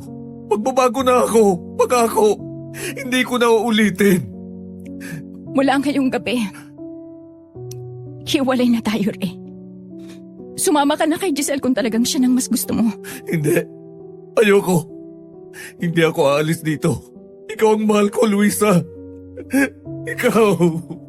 Sana sinabi mo na lang na hindi ka na masaya. Sana nakipag-iwalay ka na lang sa akin. Maiintindihan ko naman eh. Pero bakit pinaabot mo pa sa punto na nagpakasal tayo? Naglalaro lang ako. Pero hindi ako seryoso kay Giselle. Maniwala ka. Wala akong planong patagalin to. Hindi ka seryoso. Pero nung kasal natin, may panakaw kayong sandali sa kotse niya. Yun pa ang hindi mahal. Sinakripisyo mong dapat sana yung masayang araw nating dalawa para sa kanya. Hindi ako pinanganak kahapon, Ray. Tama na. Kahit ano gagawin ko, mapatawad mo lang ako, Luisa. Maaaring dumating yung araw na mapatawad kita. Pero hindi ibig sabihin, magpapatuloy pang pagsasama natin. Napakatanga ko naman kapag binigyan kita ng pagkakataon. Tatawagan ko agad ang abogado ko sa US. As soon as possible, magpa-file ako ng divorce. No, Luisa, wag. Nagmamakaawa ako. Wag. Isang pagkakataon pa. Pinapalaya na kita mula ngayon. Tinawagan ko ng mami mo. Sinabi ko na sa kanyang nangyari. Kung gusto mong pumunta kay Giselle, bahala ka. Sunod-sunod na umagos ang luha ko nang tumalikod ito. Tinulungan pa siya ni Mang Pilo at ang hardinero namin na magkarga ng mga gamit niya sa kotse. Bago umalis si Ray, tumingin muna siya sa akin. Umiiyak at puno ng pagsisisi. Pero hindi ako nagpadala sa mga yon at tuluyan ko ng sinarado ang pinto. Nang gabing yon, hindi ko magawang makatulog. Kahit na wala na dun sa bahay si Ray, patuloy pa rin siya nagtitext at paulit-ulit na humihingi ng tawad. Pasado 1:00 ng madaling araw, nang maisipan kong bumaba sa kusina ng bahagyang makaramdam ng gutom. Pababa pala ako ng hagdan nang mag-ring ang phone ko. Hello? Marcos? Anong ginagawa mo? Kabababa ko lang dito sa kusina. Bakit? Hawakan mo ang kahit na anong magagamit mo na sandata. Pati na rin ang asin na may bawang at luya. Bakit? Umaaligid sa bahay mo ang aswang. Ano? Paano mo nalaman? Nandito ako sa labas ng bahay mo. Yung mga armas mo ngayon na. Oo. Ang kwento sa akin ni Marcus ay agad siyang bumaba ng kotse at kinuha ang military knife sa compartment ng sasakyan. Pagkatapos ay ang ginawa daw ni Lolo na benditadong tubig na may bawang, luya at maraming asin. Bukod doon ay may isinuksok din si Marcus na baril sa kanyang bewang. Hoy, Bandarangkal! Ako ang harapin mo! Ikaw na naman? Ang hilig mo talagang makialam. Huwag mong gagalawin si Luisa! Humanap ka ng katapat mo! Mukhang gusto mong mapadali ang kamatayan mo. Sige, pagbibigyan kita. Ngayon, sigurado na ako na ikaw nga yun. Mula doon sa bintana ay nakita ko kung paano lumabas ang aswang na bakuran at hinabol si Marcus. Dahil sa pag-aalala ko sa kanya, lumabas din ako ng bahay, dala ang mga armas na binanggit ng kausap ko siya sa phone. Pagdating sa labas, nakita ko na pasugod ang aswang sa kanya. Hawak ang patalim habang inaatake ng aswang gamit ang mahaba nitong kuko. Mabilis ang kilos ni Marcus. Agad siyang nakatungo sabay saksak sa aswang sa tiyan. Pagkatapos, tumakbo siya sa likod dito sabay sipa ng malakas. Ano pa talaga ang kailangan mo, ha? Bakit mo binabalikan si Luisa? Dahil mabango siya sa pangamoy ko. Hindi ako papayag na pati siya ay kunin mo sa akin. Sino ka ba? Ang magiting na tagapagtanggol ni Luisa? Ako ang anak ni Gino Enriquez. Ikaw ang pumatay sa daddy ko. Inakit mo siya pagkatapos pinatay mo. Dahil sa iyo, nagpakamatay ang mami ko. Sinira mo ang pamilya ko. Sinasabi ko na nga ba't pamilyar ka? Kasalanan ko ba kung marupok sa tuksong ama mo, ha? Demonyo ka! Sa pagkakataon na to, mabilis akong lumapit nang sumugod na naman ang aswang kay Marcus. Pagkatapos ay sinabuyan ko ng benditadong tubig ang aswang. Sabay bato ng asin na may bawang at luya. Malakas na sumigaw ang aswang. Hayop kang babae ka! Kapag nahuhuli kita, pipira-pirasoin ko ang katawan mo! Kung mahuhuli mo ako! Pumasok ka na. Kaya ko na to. Hindi kita pwedeng hayaan lumabang mag-isa. Mabuti! Kung ganon, panoorin mo kung paano ko katayin ng lalaking yan! Nang tumakbo palapit ang aswang, bigla kong kinuha ang baril na nasa bewang ni Marcus. Pagkatapos ay mabilis kong kinasayon tsaka sinalubong ng bala ang palapit na aswang. Sunod-sunod kong pinaputukan ito. Sinubukan pa niyang umiwas pero sinundan ng kamay kong bawat kilos ito. Hanggang sa mapuruhan ko siya sa dibdib. Hindi pa ako natatalo! Hindi niyo ako basta mapapatay! Pwes! Ngayon ang una! Magkikita pa tayo, Luisa! At sa susunod, sisiguraduhin kong mapapatay na kita! Bumalik ka rito! Madaling araw, matapos ang muling engkwentro namin sa aswang, agad akong pinagbihis ni Marcus at inuwi niya ako sa bahay ng parents ko. Kinaumagahan ay kumento ko ang nangyari at sinabihan nila ako na tumira na lang ulit doon kasama sila. Pumayag naman ako dahil sa ganitong pagkakataon ay mas gusto kong may kasama at nakakausap na pamilya ko sa halip na uuwi ako sa bahay pero wala rin akong dadatnan. Paalis na kami nang dumating si Ray at sinubukan akong kausapin. Sa halip na harapin, agad akong umalis. Hapon, habang naroon ako sa garden at nakatambay. Hindi ko maiwasan na lihim pa rin na umiyak. Sa ganung tagpo ako naabutan ni Marcus. Ganun mo ba siya kamahal? Hanggang ngayon, umiiyak ka. Siyempre, asawa ko pa rin yun. Sayang lang nagluha mo doon. Ang mga gago hindi iniiyakan. Kung napaaga lang sana ang uwi ko, kinuha na kita sa kanya eh. Huwag mong sabihin hanggang ngayon. May gusto ko pa rin sa akin. Hindi ba halata? Halata. Todo suporta ka nga sa paghihiwalay namin ni Ray. May hidden agenda ka pala. ka galit. Mas gusto ko nga na nandyan ka. Sa ngayon, tinitingnan ko ang presence mo bilang matalik na kaibigan na nasasandalan ko. Okay lang kasi tinutulak mo ko palayo. Hindi naman ako makikigulo eh. Nandito ako sa tabi mo bilang kaibigan. Promise. Kaibigan na dadamayan ka at poprotektahan ka. Liligawan kita kapag handa ka na magmahal muli. Ikaw kasi, bigla kang nawala noon. Ano ba kasi nangyari? Bakit sabi mo sa aswang na pinatay niya ang daddy at mami mo? Kaya ako napabalik bigla sa Maynila nang dahil namatay si Dad. Pero bago yun, palagi nang umiiyak si Mom kapag nagkakausap kami sa phone. May babae daw si Dad. Hanggang isang beses natagpuan siyang patay sa isang hotel. Wakwak ang tiyan. Wala na siyang laman loob. At wala na rin puso at tatay niya. Nakita namin sa CCTV na isang babae ang lumabas sa kwarto nila. Pero iba ang itsura nito sa nakita ng mga receptionist na kasama ni Dad nang mag-check-in sila. Nang maamoy ni Lolo ang mga damit ni Dad, doon niya naalaman na mandarangkal ang babaeng kasama niyang nag-check-in at saka sa paraang pagpatay sa kanya. Tapos hindi na kayanan ng isip ni Ma'am nang maalaman niya na namatay si Dad sa motel kasama ang kabit niya. Mas lalo niyang hindi kinaya nang sabihin ni Lolo na maaring aswang nga ang babaeng yun. Nawala sa sarili si Mami. Isang beses, natagpuan na lang namin siyang nakabigti. Dahil doon ay kinuha kami ng tita namin at dinala sa Australia. Doon kami nagsimula ng buhay namin. Ang gulo ng isip ko noon. Hindi ko alam kung paano uumpisan ang buhay ko. Lalo na at panganay ako sa amin sa 3 magkakapatid. Pero mula noon, nangako ako na hindi ako titigil hanggat hindi ko nahahanap ang aswang na yun.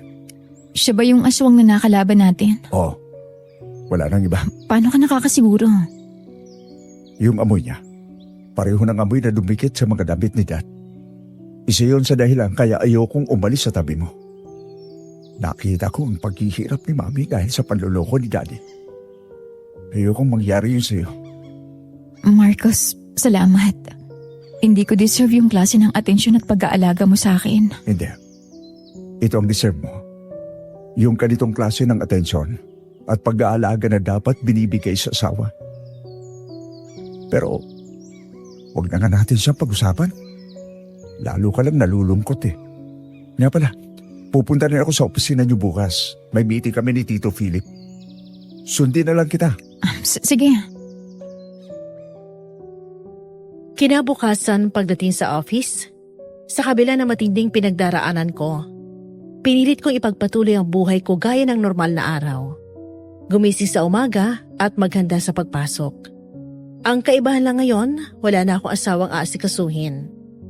Habang pilit kong binabalik sa normal ang buhay ko, si Ray ay patuloy pa rin sa pagsuyo sa akin. Pagpasok ko sa lobby, natigilan kami ni Marcos nang makasalubong si Giselle. Lihim ako napangiti ng mapansin na pinagtitinginan siya ng mga tao.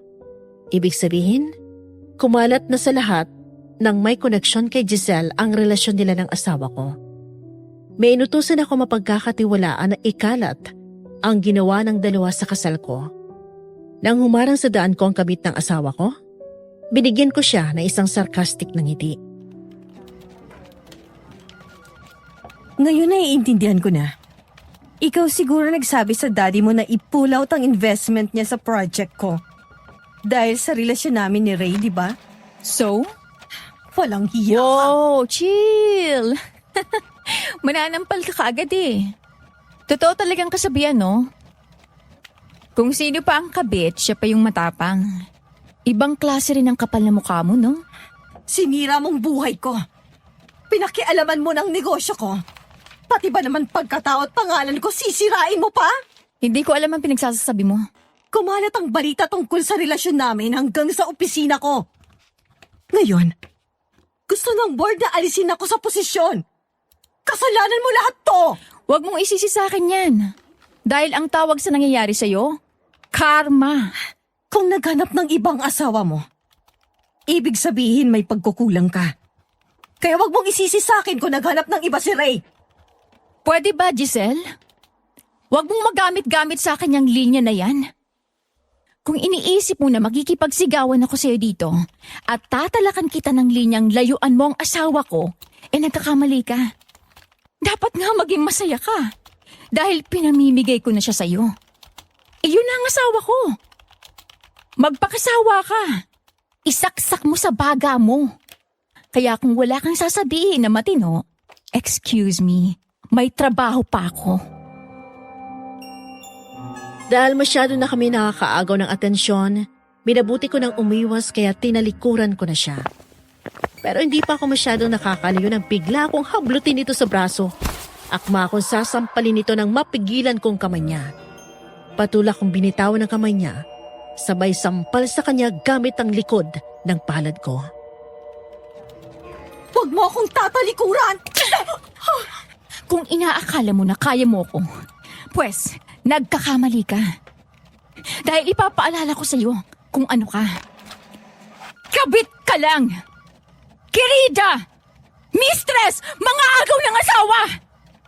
Isaksak mo yan sa utak mong puro hangin at kalandian ng alam! Saan ka pupunta, ha? Hindi pa tayo tapos! Giselle, ano ba? Tama na. Ipadadampot kita sa pulis. Nakatalikod na ako nang bigla na naman akong hablutin ni Giselle.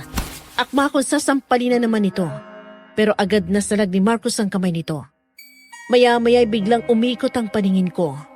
Nawalan ako ng balanse at napakapit sa braso niya hanggang sa tuluyan ako matumba. Mabuti na lang at agad ako nasalo ni Marcos bago ako tuluyang nawala ng malay. Marcos, nahihilo ako. Luisa! Ay, si Ma'am! Hinimatay! Tulong! Kuya Kai, tulong! Isang linggo na ang nakalipas. Hanggang ngayon ay hindi pa rin ako makapaniwala sa nalaman ko. Matapos kong mawala ng malay ay dinala ako ni Marcos sa klinik. Doon ako ineksamin ng doktora. Kinuhanan ng blood test para malaman kung anemic ba ako na maaaring dahilan ng pagkahilo ko. Pero matapos naming makuha ang resulta, nagulat kaming lahat. Lumabas na buntis ako at nagpas 2 buwan na ang dinadala ko. Ang akala ko'y dahil sa sobrang stress ko kay Ray kaya hindi ako tinatatnan. Sa isang iglap ay hindi ko alam ang gagawin ko. Hindi ko inaasahan na mabubuntis ako agad. Hindi na nga ako umaasa na magkakaanak sa kanya dahil hiwalay na kami. Anak, Mami, anong gagawin ko? ano bang sinasabi ng puso mo? Ayoko nang bumalik kay Ray. Ayoko na siyang bigyan ng pagkakataon na saktan ulit ako. Pero, paano ang anak ko? Anak, mas mahihirapan ang bata kapag nagsama kayong dalawa. At lalaki siyang nakikita na ng bababayang tatay niya. Tapos kayong mag-asawa ay bangayan ng bangayan. Malaki ang magiging epekto noon sa mental health ng bata kapag lumaki siya sa ganong environment. Sang-ayon ako sa daddy mo. Pwede naman kayong maging magulang sa anak nyo kahit hindi kayong magsama. Ano na bang balita sa divorce niyo? Inaayos na po ng lawyer natin. Sa mga susunod na buwan, pupunta na ako dun para personal na ayusin. Nandun naman ang kuya mo sa Las Vegas kaya may makakasama ka. Teka, anong plano mo? Sasabihin mo ba yan kay Ray? Opo. Kahit tinanong nangyari, karapatan niyang malaman. Lagi mong tatandaan, anak. Nandito kami ng mami mo at ng mga kapatid mo. Hindi ka nag-iisa. Siyempre ako rin. Marcos! At nandito na ang best friend mo daw. Ay, Tita Isha. Tito Philip. Good afternoon po. Mukhang napapadalas ang dalaw mo dito sa bunso ko, ha, Marcos? Po, nagpapalakas lang po. Supportive friend lang po. Ikaw talaga. Oh, ano ang cravings mo ngayon, ma'am? Gusto ko nung sinuglaw na baboy tapos nachos. Tsaka siomay na maraming chili garlic. Oh, bihis ka na. Maghanap tayo niyan. Yay! Sadali lang. Ay nako, Marcos. Masyado mong ini-spoil itong si Loisa. Hayaan mo na. At mabuti nga nariyan si Marcos. Dahil hindi mo naman maasahan ang asawa ng anak mo. Pero sana iho, hanggang magkaibigan lang muna kayo. Alam ko ang nararamdaman mo para kay Luisa. Wala akong problema doon, pero masyado pang nasasaktan ng anak ko. Hayaan muna natin na mabuo niya ulit ang sarili niya. Naintindihan ko po, Tito. Yun din naman po ang sabi ko sa kanya. Sa ngayon po, totoong magkaibigan lang kami. Isinasantabi ko po ngayon ang nararamdaman ko. Makapaghihintay po ako hanggang sa kung kailan siya handa nang buksan ulit ang puso niya. Salamat kung ganon. Mula sa kasal ko na dapat pinakamasayang araw ko na naging isang bangungot, ngayon lang ako naging masaya ng ganito. Pakiramdam ko'y kinalma ng anak ko ang lahat ng galit sa puso ko. Bigla ako naging excited na maging ina kahit na wala pa akong alam kung paano. Pati ang paghihiganti ko kay Ray at Giselle ay kinalimutan ko. Hindi ibig sabihin nito ay napatawad ko na sila, pero mas gusto ko ng pagtuunan ng pansin ngayon ang pagbubuntis ko. Simula nang dumating ang baby ko, pinaalala niya sa akin ang mga katagang surrender to God. To surrender and move forward. To leave everything in His hands. Susubukan ko ang lahat ng kaya kong gawin at ibibigay ko lahat ng maaari kong ibigay para lang hindi niya maramdaman na kulang siya. Nag-enjoy ka ba sa kinain mo? Craving satisfied ka ba? Super! Ang sarap, lalo na yung sinuglaw. Tsaka, thank you pala dito sa mga prutas, ha? Oh, wala yun. Ano nga pala ang gusto mong maging baby? Babae o lalaki? Kahit ano, basta normal at healthy siya. Kailan naman ang planong sabihin mo kay Ray? Hindi ko pa alam eh. Paano kapag nakipag-ayos siya dahil sa bata? Ayoko na talaga. Pagod na ako. 2 beses na niya ako niloko eh. Tama na yung 2 beses ako nagpakatanga sa kanya. Mas gusto ko mag-concentrate ngayon sa baby ko. Ayoko na mag-isip ng kahit anong ikaka-stress ko. Basta kung may gusto ka pang kainin, sabihin mo lang ha. Sige na.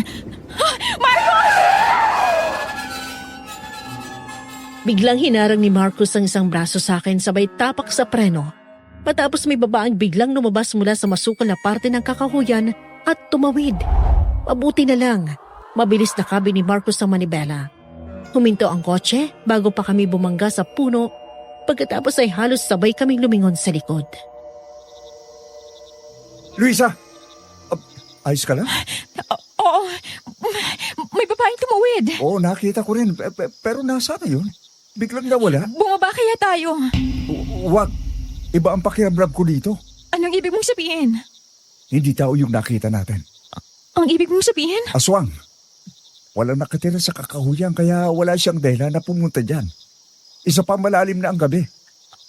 Ha? Pero... Hindi ba sinabi kong babalikan ko kayo? Tama ka! Siya nga yung aswang! Kumapit ka ng mabuti. Ibigay mo sa akin ang babaeng yan! Ganun na lang ang gulat namin nang mula sa bubong ng kotse. Biglang lumabas ang mukha ng aswang. Tumunan nito sa hood at sinuntok ang windshield. Kaya biglang pinaandar ni Marcos ang kotse at pinaharurot yun. Pagkatapos ay biglang tumapak sa preno. Dahil doon, nahulog ang aswang. Pero agad din nakatayo at tumakbo palapit sa amin. Kaya mabilis kaming umatras. Takot na takot ako habang panay ang tingin sa likod. Anong gagawin natin? Paano natin matatakasan yan? Huwag kang matakot. Ako ang bahala. Hindi ko kayo pababayaan ng baby mo. Diyos ko, tulungan niyo po kami. Sa tingin ko, alam ko na kung bakit ayaw kanyang tigilan. Bakit? Baka matagal na niyang naamoy na buntis ka. Kapit! Sasagasaan ko ito! Hindi niyo ako matatakasan! Mahanap ko pa rin kayo at kukunin ko ang bata sa sinapupunan mo! Biglang hininto ni Marcos sa sasakyan tsaka inabante at binangga ng malakas ang aswang. Nakita namin kung paano ito tumilapon at gumulong sa gilid. Dahil doon, nagawa namin siyang nagpasang. Nang lumingon ako, nakita ko pa na sinubukan itong humabol pero tuluyan na namin siyang natakasan. Okay ka lang? Oo. Thank you, Marcos. Paano na lang ako kung wala ka? Mula ngayon, huwag kang lalabas ng bahay mag-isa. Lalo na't, alam mo, nagagabihin ka. Tawagan mo ako lagi kung may pupuntahan ka, ha? Magtatanong ako kay Lola na pwedeng panguntra sa aswang ng mga buntis. Dahil sa banta ng aswang sa buhay ko at sa kalagayan ko, hindi ako masyadong pinapalabas ng mami at daddy, lalo na ako hindi si Marcos ang kasama ko. Sa ngayon, bukod sa kanilang pamilya ko, sa kanya lang ako pinagkakatiwala ng parents ko. 2 linggo pa nakalipas bago ako tuluyang nakapagdesisyon na sabihin kay Ray ang kalagayan ko. Nang araw na yon, ay ako mismong tumawag sa kanya para papuntahin siya sa bahay. Kumusta ka na? Eto, muntik mawala ng trabaho dahil nakarating sa boss ko ang balita tungkol sa amin ni Giselle. Alam mo naman na kumpare ng daddy yun eh. Mabuti na lang napakiusapan. Alam ko rin na ikaw ang nagpakalat ng relasyon namin. Hindi ko itatanggi. At hindi ko rin pinagsisisihan yun. Kailangan niyong maintindihan na nagkamali kayo ng niloko. Pero hindi yun ang dahilan. Kaya kita pinapunta rito. Akala ko nananaginip lang ako kanina nang makita ko na tumatawag ka eh. May sasabihin lang ako. Kaya kita pinapunta rito. Ano yun? Buntis ako, Ray. 3 buwan na. Ano? Talaga? Magiging tatay na ako? Oo.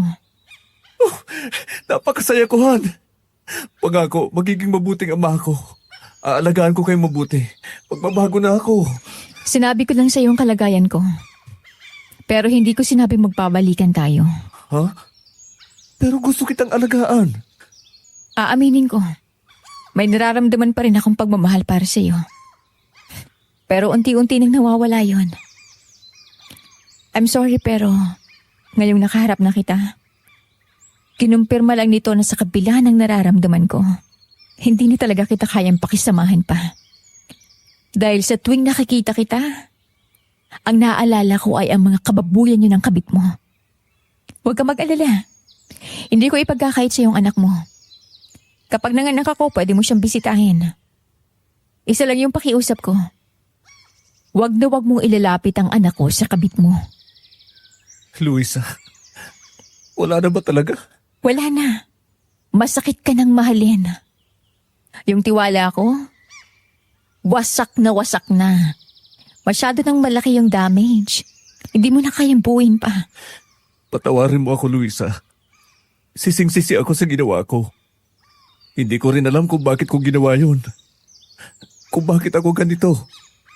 Mahal kita, pero hindi ko mapigilan ang sarili ko na maakit sa ibang babae. Alam mo, Ray, hindi mo alam at hindi mo naiintindihan ang tunay na ibig sabihin ng salitang mahal. O siguro talagang hindi mo ako minahal ng lubos. Kasi kung totoong mahal mo ako lang. Walang kasaling iba. Ako lang yung mamahalin mo. Ako lang yung nasa puso mo. Ako lang yung nakikita mo. Ako lang. Nakakalungkot lang na kailangan pa ako masaktan ng ganito para ma-realize mo lahat ng yun. I'm sorry. Luisa! Lumabas ka dyan! Sino yun? Luisa, yung kabit niyang asawa mo, gumagawa ng eksena sa labas. Ano? Ray, sinama mo siya rito? Hindi ko nga sinabi na dito ako pupunta. Sa kasabay ako ni Mami galing. Labasin mo, Ray, at nagbabasag na ng mga paso ko. Napatakbo kami sa labas ng bahay at mula doon sa pinto, nakita namin ang galit na mukha ni Giselle habang nanlilisik ang mga mata. Umatras kami at hinarang ni Ray ang sarili sa akin nang dumampot na naman ito ng isa sa mga paso at binato yun sa bakod namin na gawa sa rehas na bakal. Kaya naman nabasag yun at tumalsik ang mga piraso ng paso sa loob. Pagkatapos ay parang nababaliw itong umiiyak habang kumalat ang maskara at eyeliner nito sa ilalim ng mata. Nilusot pa nito ang isang braso sa pagitan ng rehas tsaka ako tinuro. Lumabas ka dyan, Luisa! Harapin mo ako! Pwede ba, Giselle? Umalis ka na at huwag kang gumawa ng eksena rito. Luisa, Mami, Daddy, Pasensya na po, hindi ko alam na susunod siya dito. Hindi ko nga alam kung paano niya nalaman na pupunta ako dito eh. Patahimikin mo yung babae na yun, Ray. Baka maubos ang pasensya ko dyan. At ipadambot ko yun sa pulis. Lumabas ka sa amin dyan eh! Ibalik mo sa akin si Ray! Mga agaw ka! Nagpanting ang tenga ko sa narinig ko. At bigla na lang ako nagmadaling lumabas ng bakuran. Agad naman sumunod sa akin sina Mami. Paglabas ko ng gate ay agad sumugod sa akin si Giselle. Pero bago pa niya ako mahawakan, sinalubong ko siya ng isang malakas na sampal. Napaupo siya sa lakas nito at siniguro ko na bumakat ang palad ko sa pisngi niya. Ikaw ang mga agaw! Baka nakakalimutan mo na hindi pa kami formal na hiwalay ni Ray. Kaya hanggang ngayon, kabit ka pa rin. At kahit maging formal ang paghihiwalay namin, hindi pa rin mabubura ang katotohanan na kabit ka at nang-agaw ka. Yun ka lang, Giselle. Kaya huwag ka masyado magmalaki at makasugo dito na parang ikaw yung legal na asawa. Hayop ka talagang babae ka! Mas hayop ka! Giselle, tama na yan! At paano mo nalaman na nandito ako, ha? Bakit? Makikipagbalikan ka dyan sa babaeng yan, ha? Kaya hindi mo sinasabi kung saan ka pupunta? Iiwan mo ako, ha? Tumigil ka na! Mas lalo mo lang dinadagdagan ang problema ko. Kapag binalikan mo yan, magpapakamatay ako! Wala akong pakialam! Nakakaya ka! Umuwi ka na! Pagsabihan mo yung babaeng yan, Ray. Isang beses pa siya manggulo rito. Ako mismo ang kakaladkad sa kanya sa presinto. Luisa, pasensya ka na. Hindi ko talaga alam na susundan niya ako dito. Mami, Daddy, sorry po. Halika na! Hay, babae! Kung inaakala mo na isusuko ko sa'yo si Ray, nagkakamali ka. Wala akong pakialam kahit buntis ka. Basta't lumayo kayo ng batang yan kay Ray. Paano mo nalamang buntis ako? Bukod kay Ray na ngayon lang nalaman na buntis ako, ang pamilya ko at si Marcos lang nakakaalam ng kalagayan ko. Wala. Nagkatinginan kaming lahat at nasundan siya ng tingin habang nagmamadaling naglakad palayo at sumakay sa kotse niya. Maya-maya'y dumating naman si Marcos.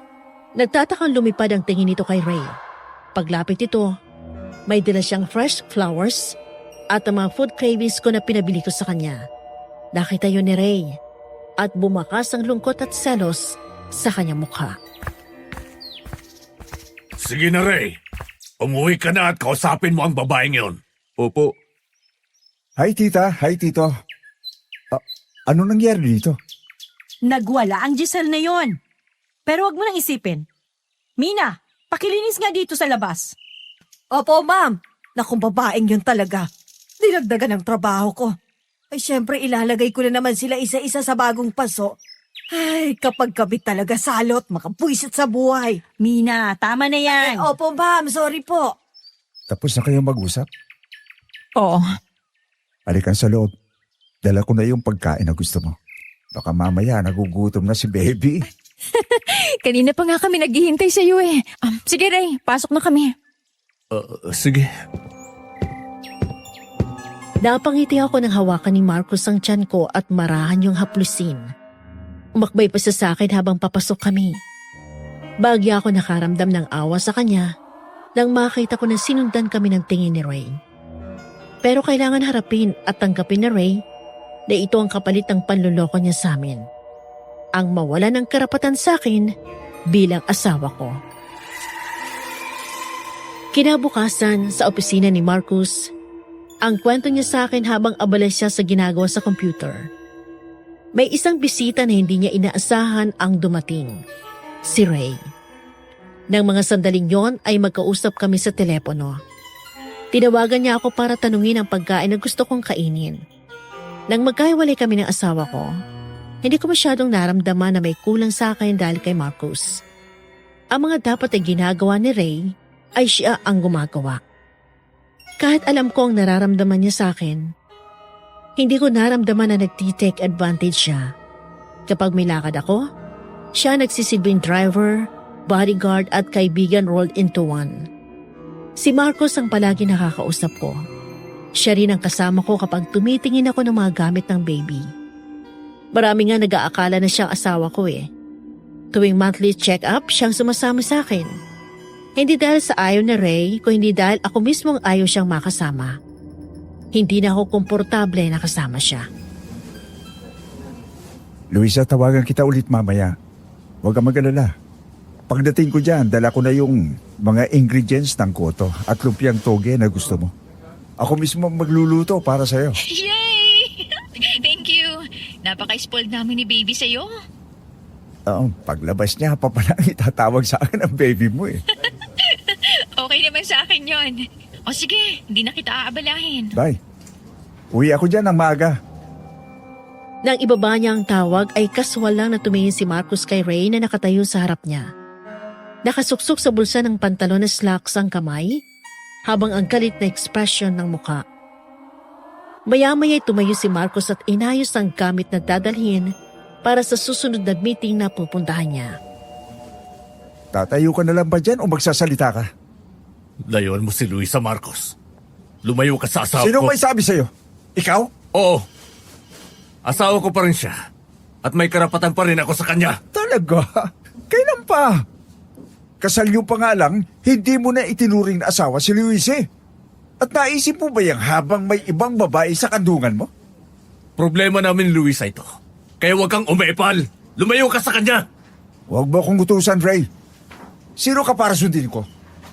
Huwag mong ipagmalaki na kasal kayo. Sige nga. Anong kaya mong gawin para kay Luisa, ha? Hanggang dakdak ka lang. Nung sumugod ang aswang sa bahay niyo, di ba ikaw ang unang-unang nagtago at pinabayaan mo siya? Tapos susugod ka rito? Nakala mo kung sino ka na maraming nagawa sa kanya? Kung ano man ang pagkukulang ko, handa ko namang punan yun. At ikaw, kaya ka sumisip-sip kay Luisa dahil alam kong balak mo siyang agawin sa akin. Huwag kang mag-alala. Tinapat ko sila Tito Philip at Tita Asia tungkol sa nararamdaman ko kay Luisa. Pero hindi tayo magkatulad pare. Ang utak ko, nakadikit pa dito sa ulo ko at ginagamit ko ng tama. Ikaw, ang utak mo napunta sa pagitan ng gita mo eh. Mahal na mahal ko si Luisa at nire-respeto ko siya. Handa ako maghintay sa kanya hanggang sandaan na siyang tanggapin ako sa buhay niya. Kung ano man ang ginagawa ko para sa kanya ngayon, ginagawa ko yung bilang kaibigan. Ganon na rin yun. Basta lumayo ka sa kanya.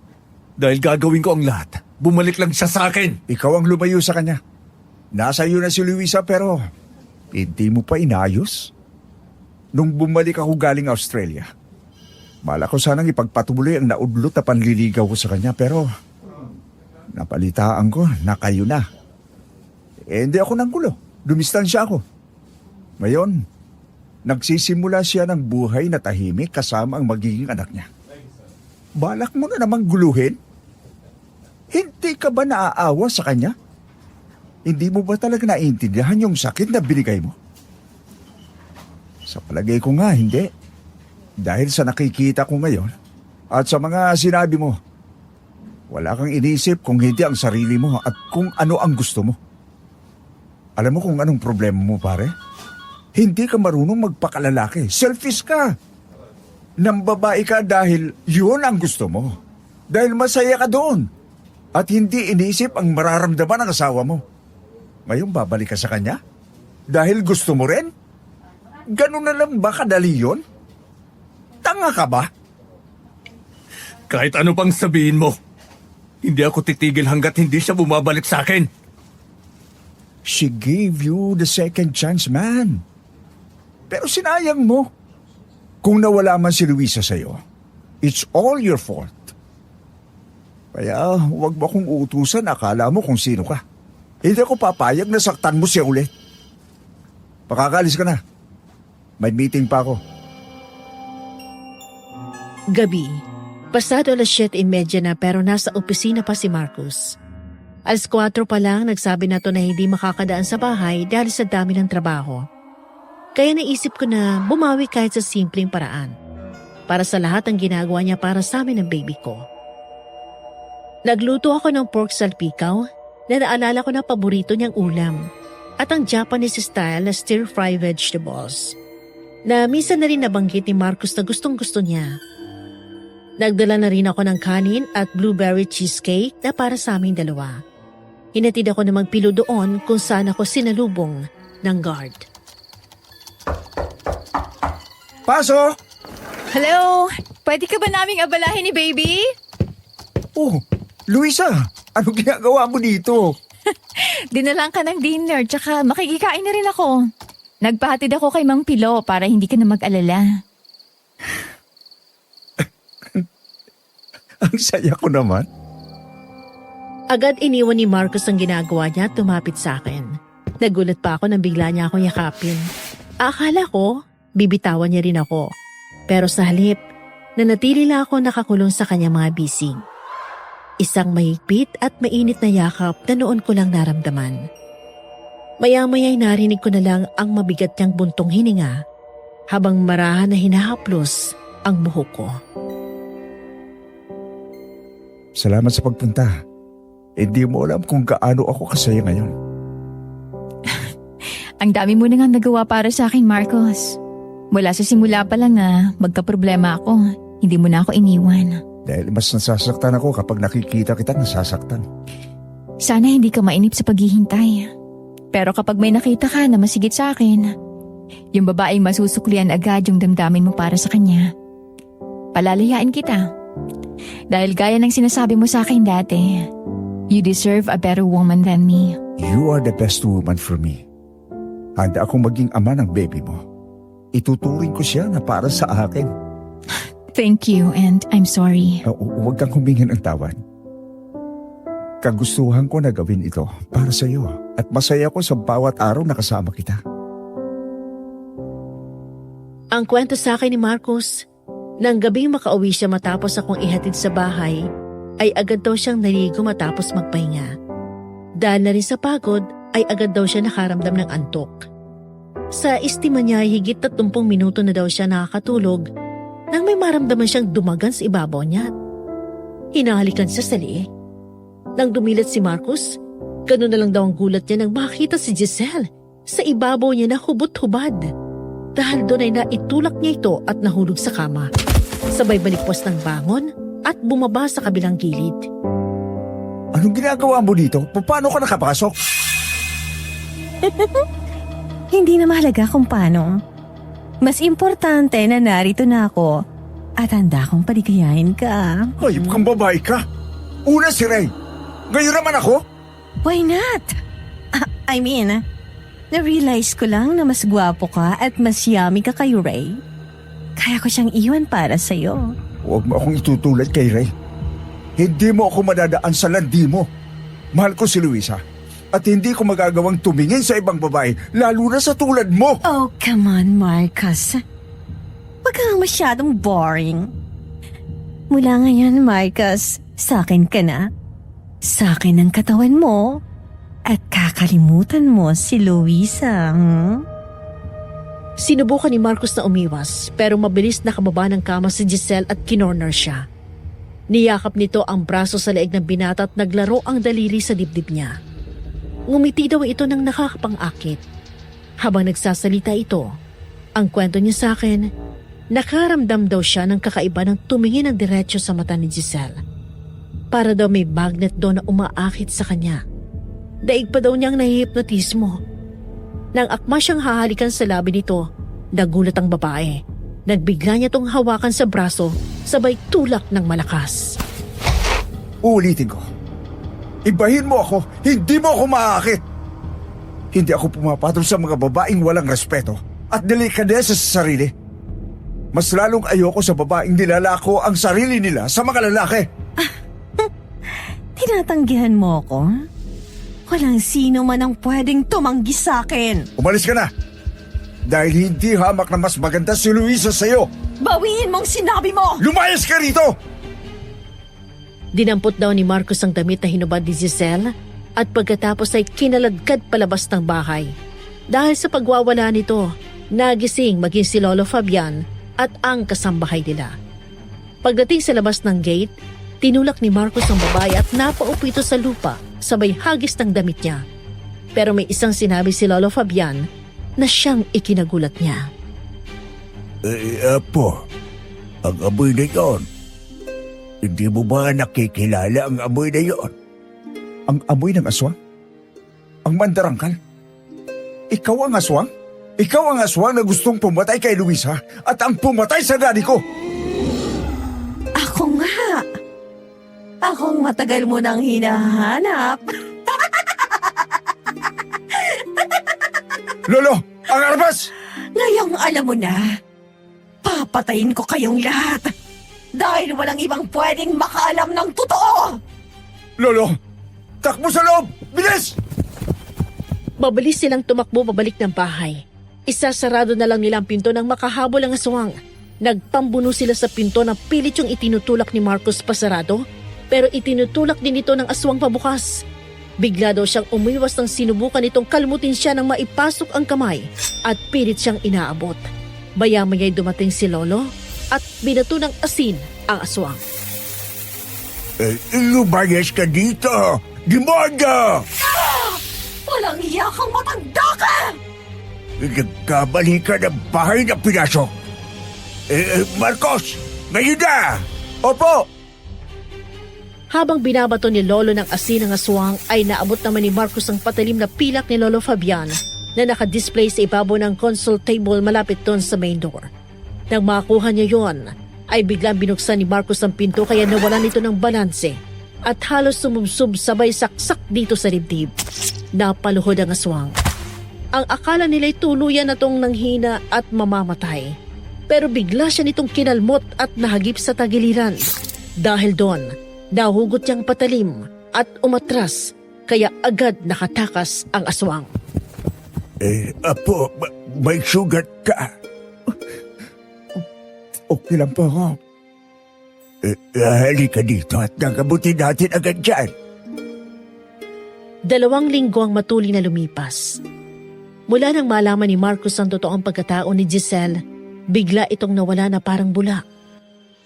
Pinahanap namin siya pero kahit ang mga pulis, hindi makita ang kinaroroonan niya.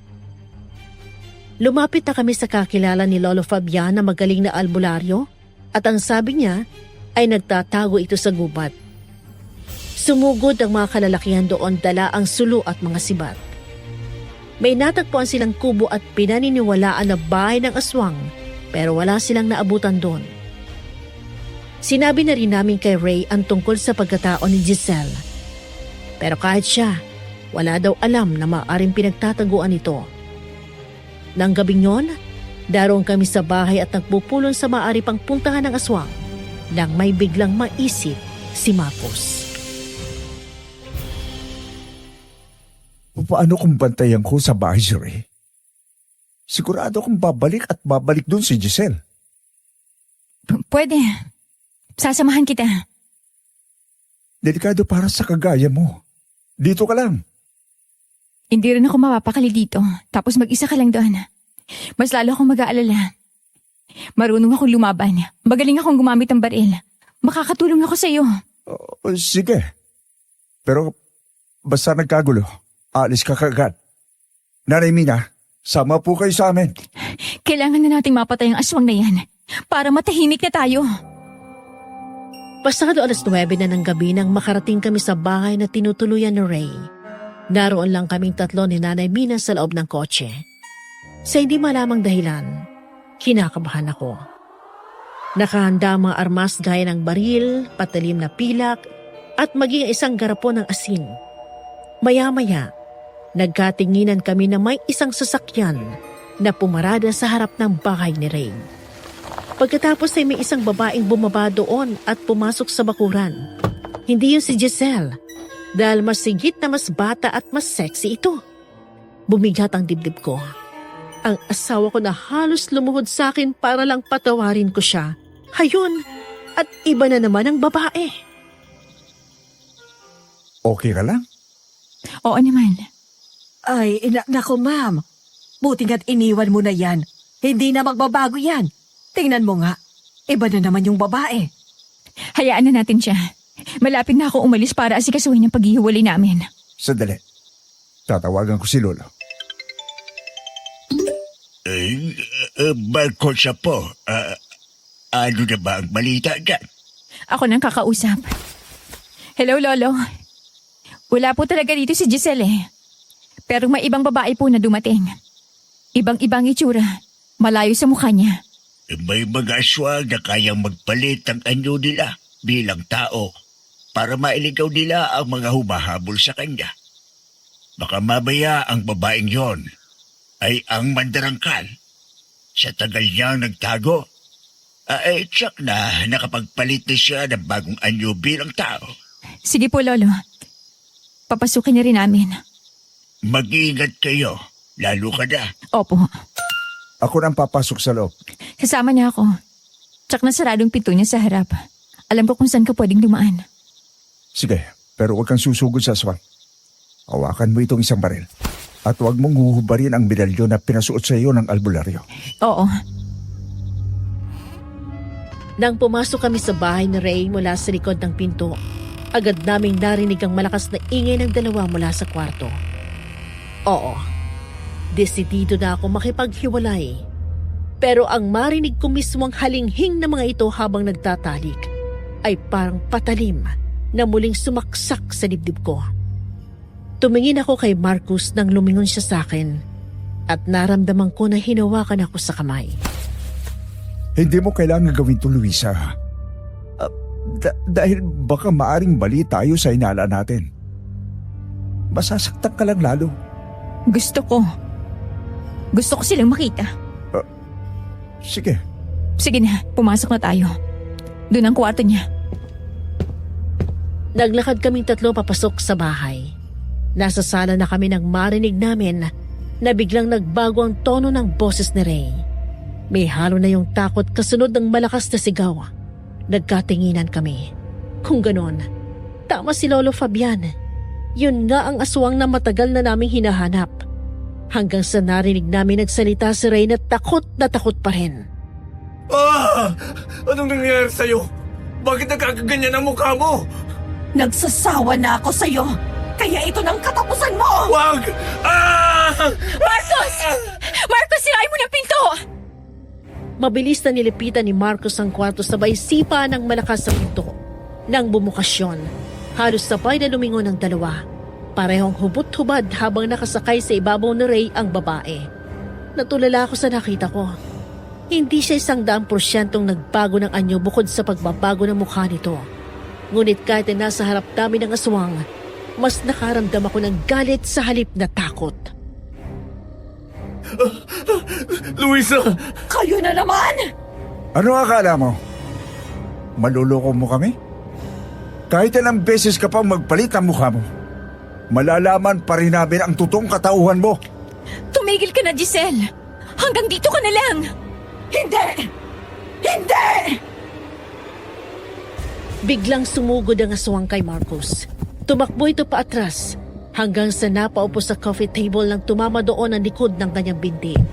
Nang iabot ni Nanay Minang maliit na sibat na dala, kasabay ng pagtakbo ng aswang palapit, ay sinalubong ito ni Marcos ng saksak. Pero dahil sa liksi ng kilos ni Giselle, ay hindi sa sentro naging tama nito. Agad nakaiwas si Marcos nang atakin siya ng kuko nito. Doon namin pinagbabato ng asin ang aswang, kaya agad itong umatras. Nanay! Isarado niyo mga pinto! Lagyan niyo ng bawang at asin para hindi siya makalabas! Ay, yes, ma'am! Kahit anong gawin nyo, hindi nyo ako mapapatay! Dumating na ang araw ng pinakahihintay ko. Pagbabayaran mo ang pagpatay sa daddy ko. Dahil sa iyo, nawalan kami ng mga magulang. Binitiwan ni Marcos ang sibat at siya mismo ang sumugod sa aswang. Hawak ang military knife. Sa bawat pag-atake ng kalaban ay nagkagawa niyang iwasan. Sa bawat pagkakataon na nakikita ay sinasaksak niya ang aswang. Sipa, suntok, saksak. Paulit-ulit ang naging ginanti ni Marcos sa bawat kalmot na natanggap niya mula sa kalaban. Hanggang sa makakuha ito ng tiyempo at nagawang mahawakan ang patalim ni Marcos at hinagis yun. Pagkatapos ay bigla siyang sinunggaban nito sa leeg at sinakal ng mahigpit. Sayang ka! Gusto pa naman sana kita. Kung sumama ka lang sa akin nung gabing pumasok ako sa kwarto mo, wala sana tayo dito. Sa akin ka galit, di ba? Kaya bitawan mo siya! Bakit? Nag-aalala ka sa kanya? Bitawan mo, sabi siya! Gusto mong bitawan ko siya? Sige! Sa isang kondisyon, ikaw ang pumalit sa kanya! Wag! Luisa! Lalapit ako. Pero palayain mo si Marcos! Madali akong kausap.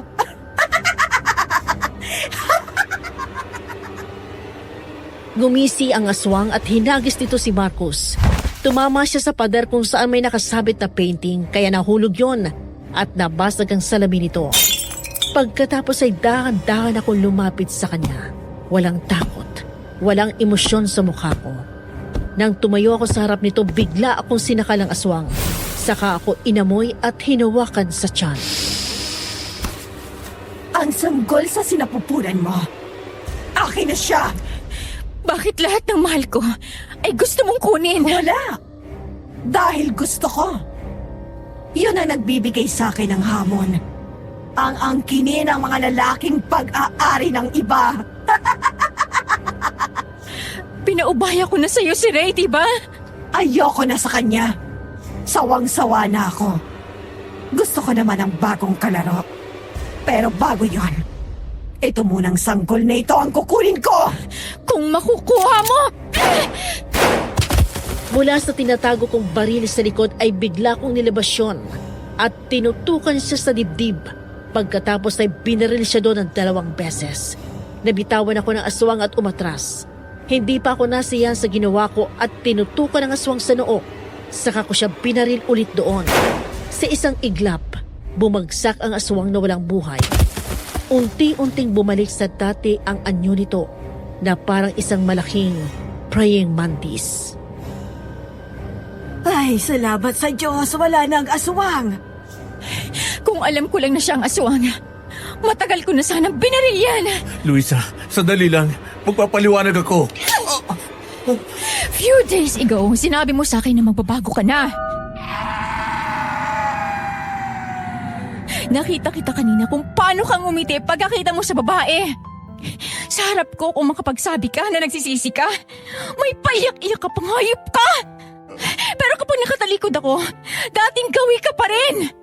Yan bang sinasabi mong magbabago ka para sa amin ng anak mo? Luisa, please. Tama na. Huwag ka nang magsalita. Alam mo, Ray, hindi ka na talaga magbabago. Mabuti na lang at hindi na ako naniwala at nagpadala sa mga drama mo. Dahil sa nakita ko ngayon, mas pinatunay mo sa akin na tama lang yung desisyon ko. Aalis ako papuntang US sa loob ng ilang araw para ayusin yung divorce natin. Magkita na lang tayo sa korte. Luisa, tama na yan. Halika na. Umuwi na tayo. Ayos ka lang. May mga sugat ka. Oo. Wala to. Malayo sa bituka eh. Ay, ma'am, paano yung aswang? Si Lola Fabienne at mga kakilala niya na ang bahala dyan. Papunta na po sila. 3 taon na nakakalipas. Lumaki ang negosyo niya dahil sa kanyang sipag at tiyaga. Makalipas lang ilang buwan, napawalang bisa ang kasal namin ni Ray. Magti 3 years old na ngayon ang cute na cute kong baby girl. Mabuti na lang kamukha ko at hindi ng kanyang ama. Ang sabi nga, mini-me ko daw. Samantalang mula sa malayo ay nakangiti ako habang pinapanood ang ribbon cutting ng bagong gusali at warehouse na pag-aari ni Marcos. Sumingit ako sa kita ng mga tao at tumayo sa unahan. Nang matapos yun ay isa ako sa pumapalakpak at nagdiwang sa kanyang tagumpay. After 3 years, ngayon masasabi ko na handa na ako muling buksan ang puso ko at ibigay ang tiwala ko sa lalaking kahit kailan ay hindi ako iniwan. Nang makita ko ni Marcos, ay agad itong kumaway at tumakbo palapit sa akin. Ay, kanina ka pa? Kani-kanina lang. Oh, nasan si Luis? Ayun, nasa bahay. At busy silang maglaro ng lola niya. Halika sa loob ng opisina. Gusto ko ikaw ang unang makakita nun. Okay. Magkahawak kamay kaming pumasok sa loob ng building. Tinuro niya sa akin ang bawat department. Hanggang sa makarating kami sa top floor na siyang magsisilbing office of the CEO. Nang maisarado ang pinto, bigla akong pinigilan si Marcos na makalayo at hinila palapit sa akin. Pagkatapos ay walang sabi-sabi na hinalikan ko siya sa lapi. Nagdiwa ako ng yumakap siya sa akin at tumugon ng isang maalab na halik ko. Hindi pa naman ako huli, di ba? Hindi ka naman nahuli kahit kailan eh. Di ba ang sabi ko sa'yo? Nandito lang ako at naghihintay sa'yo. Mahal kita, Marcos. Mahal na mahal kita.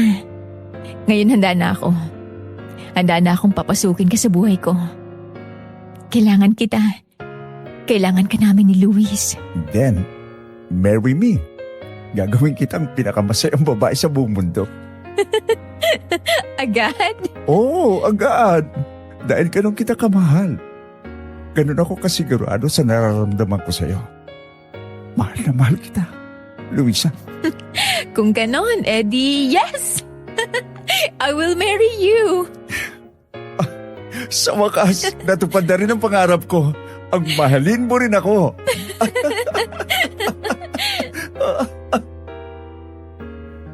Miss Amy, sa ngayon, masaya kaming nagsasama ni Marcos kasama mga anak namin.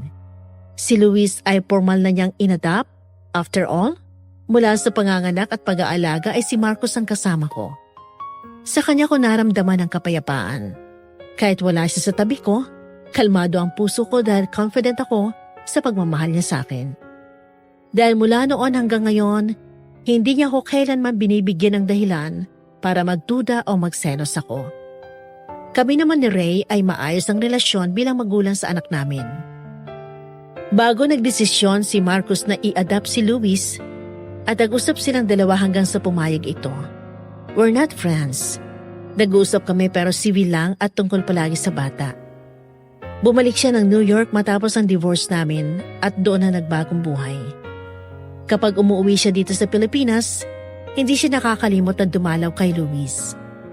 May sarili na rin siyang pamilya ngayon at balita ko, nagbago na rin siya at huminto na sa pambababae. Sa paglipas ng panahon ay namalayan ko na lang na unti-unti ko na siyang napatawad. Ang sabi nga ng iba, masarap daw ang bawal.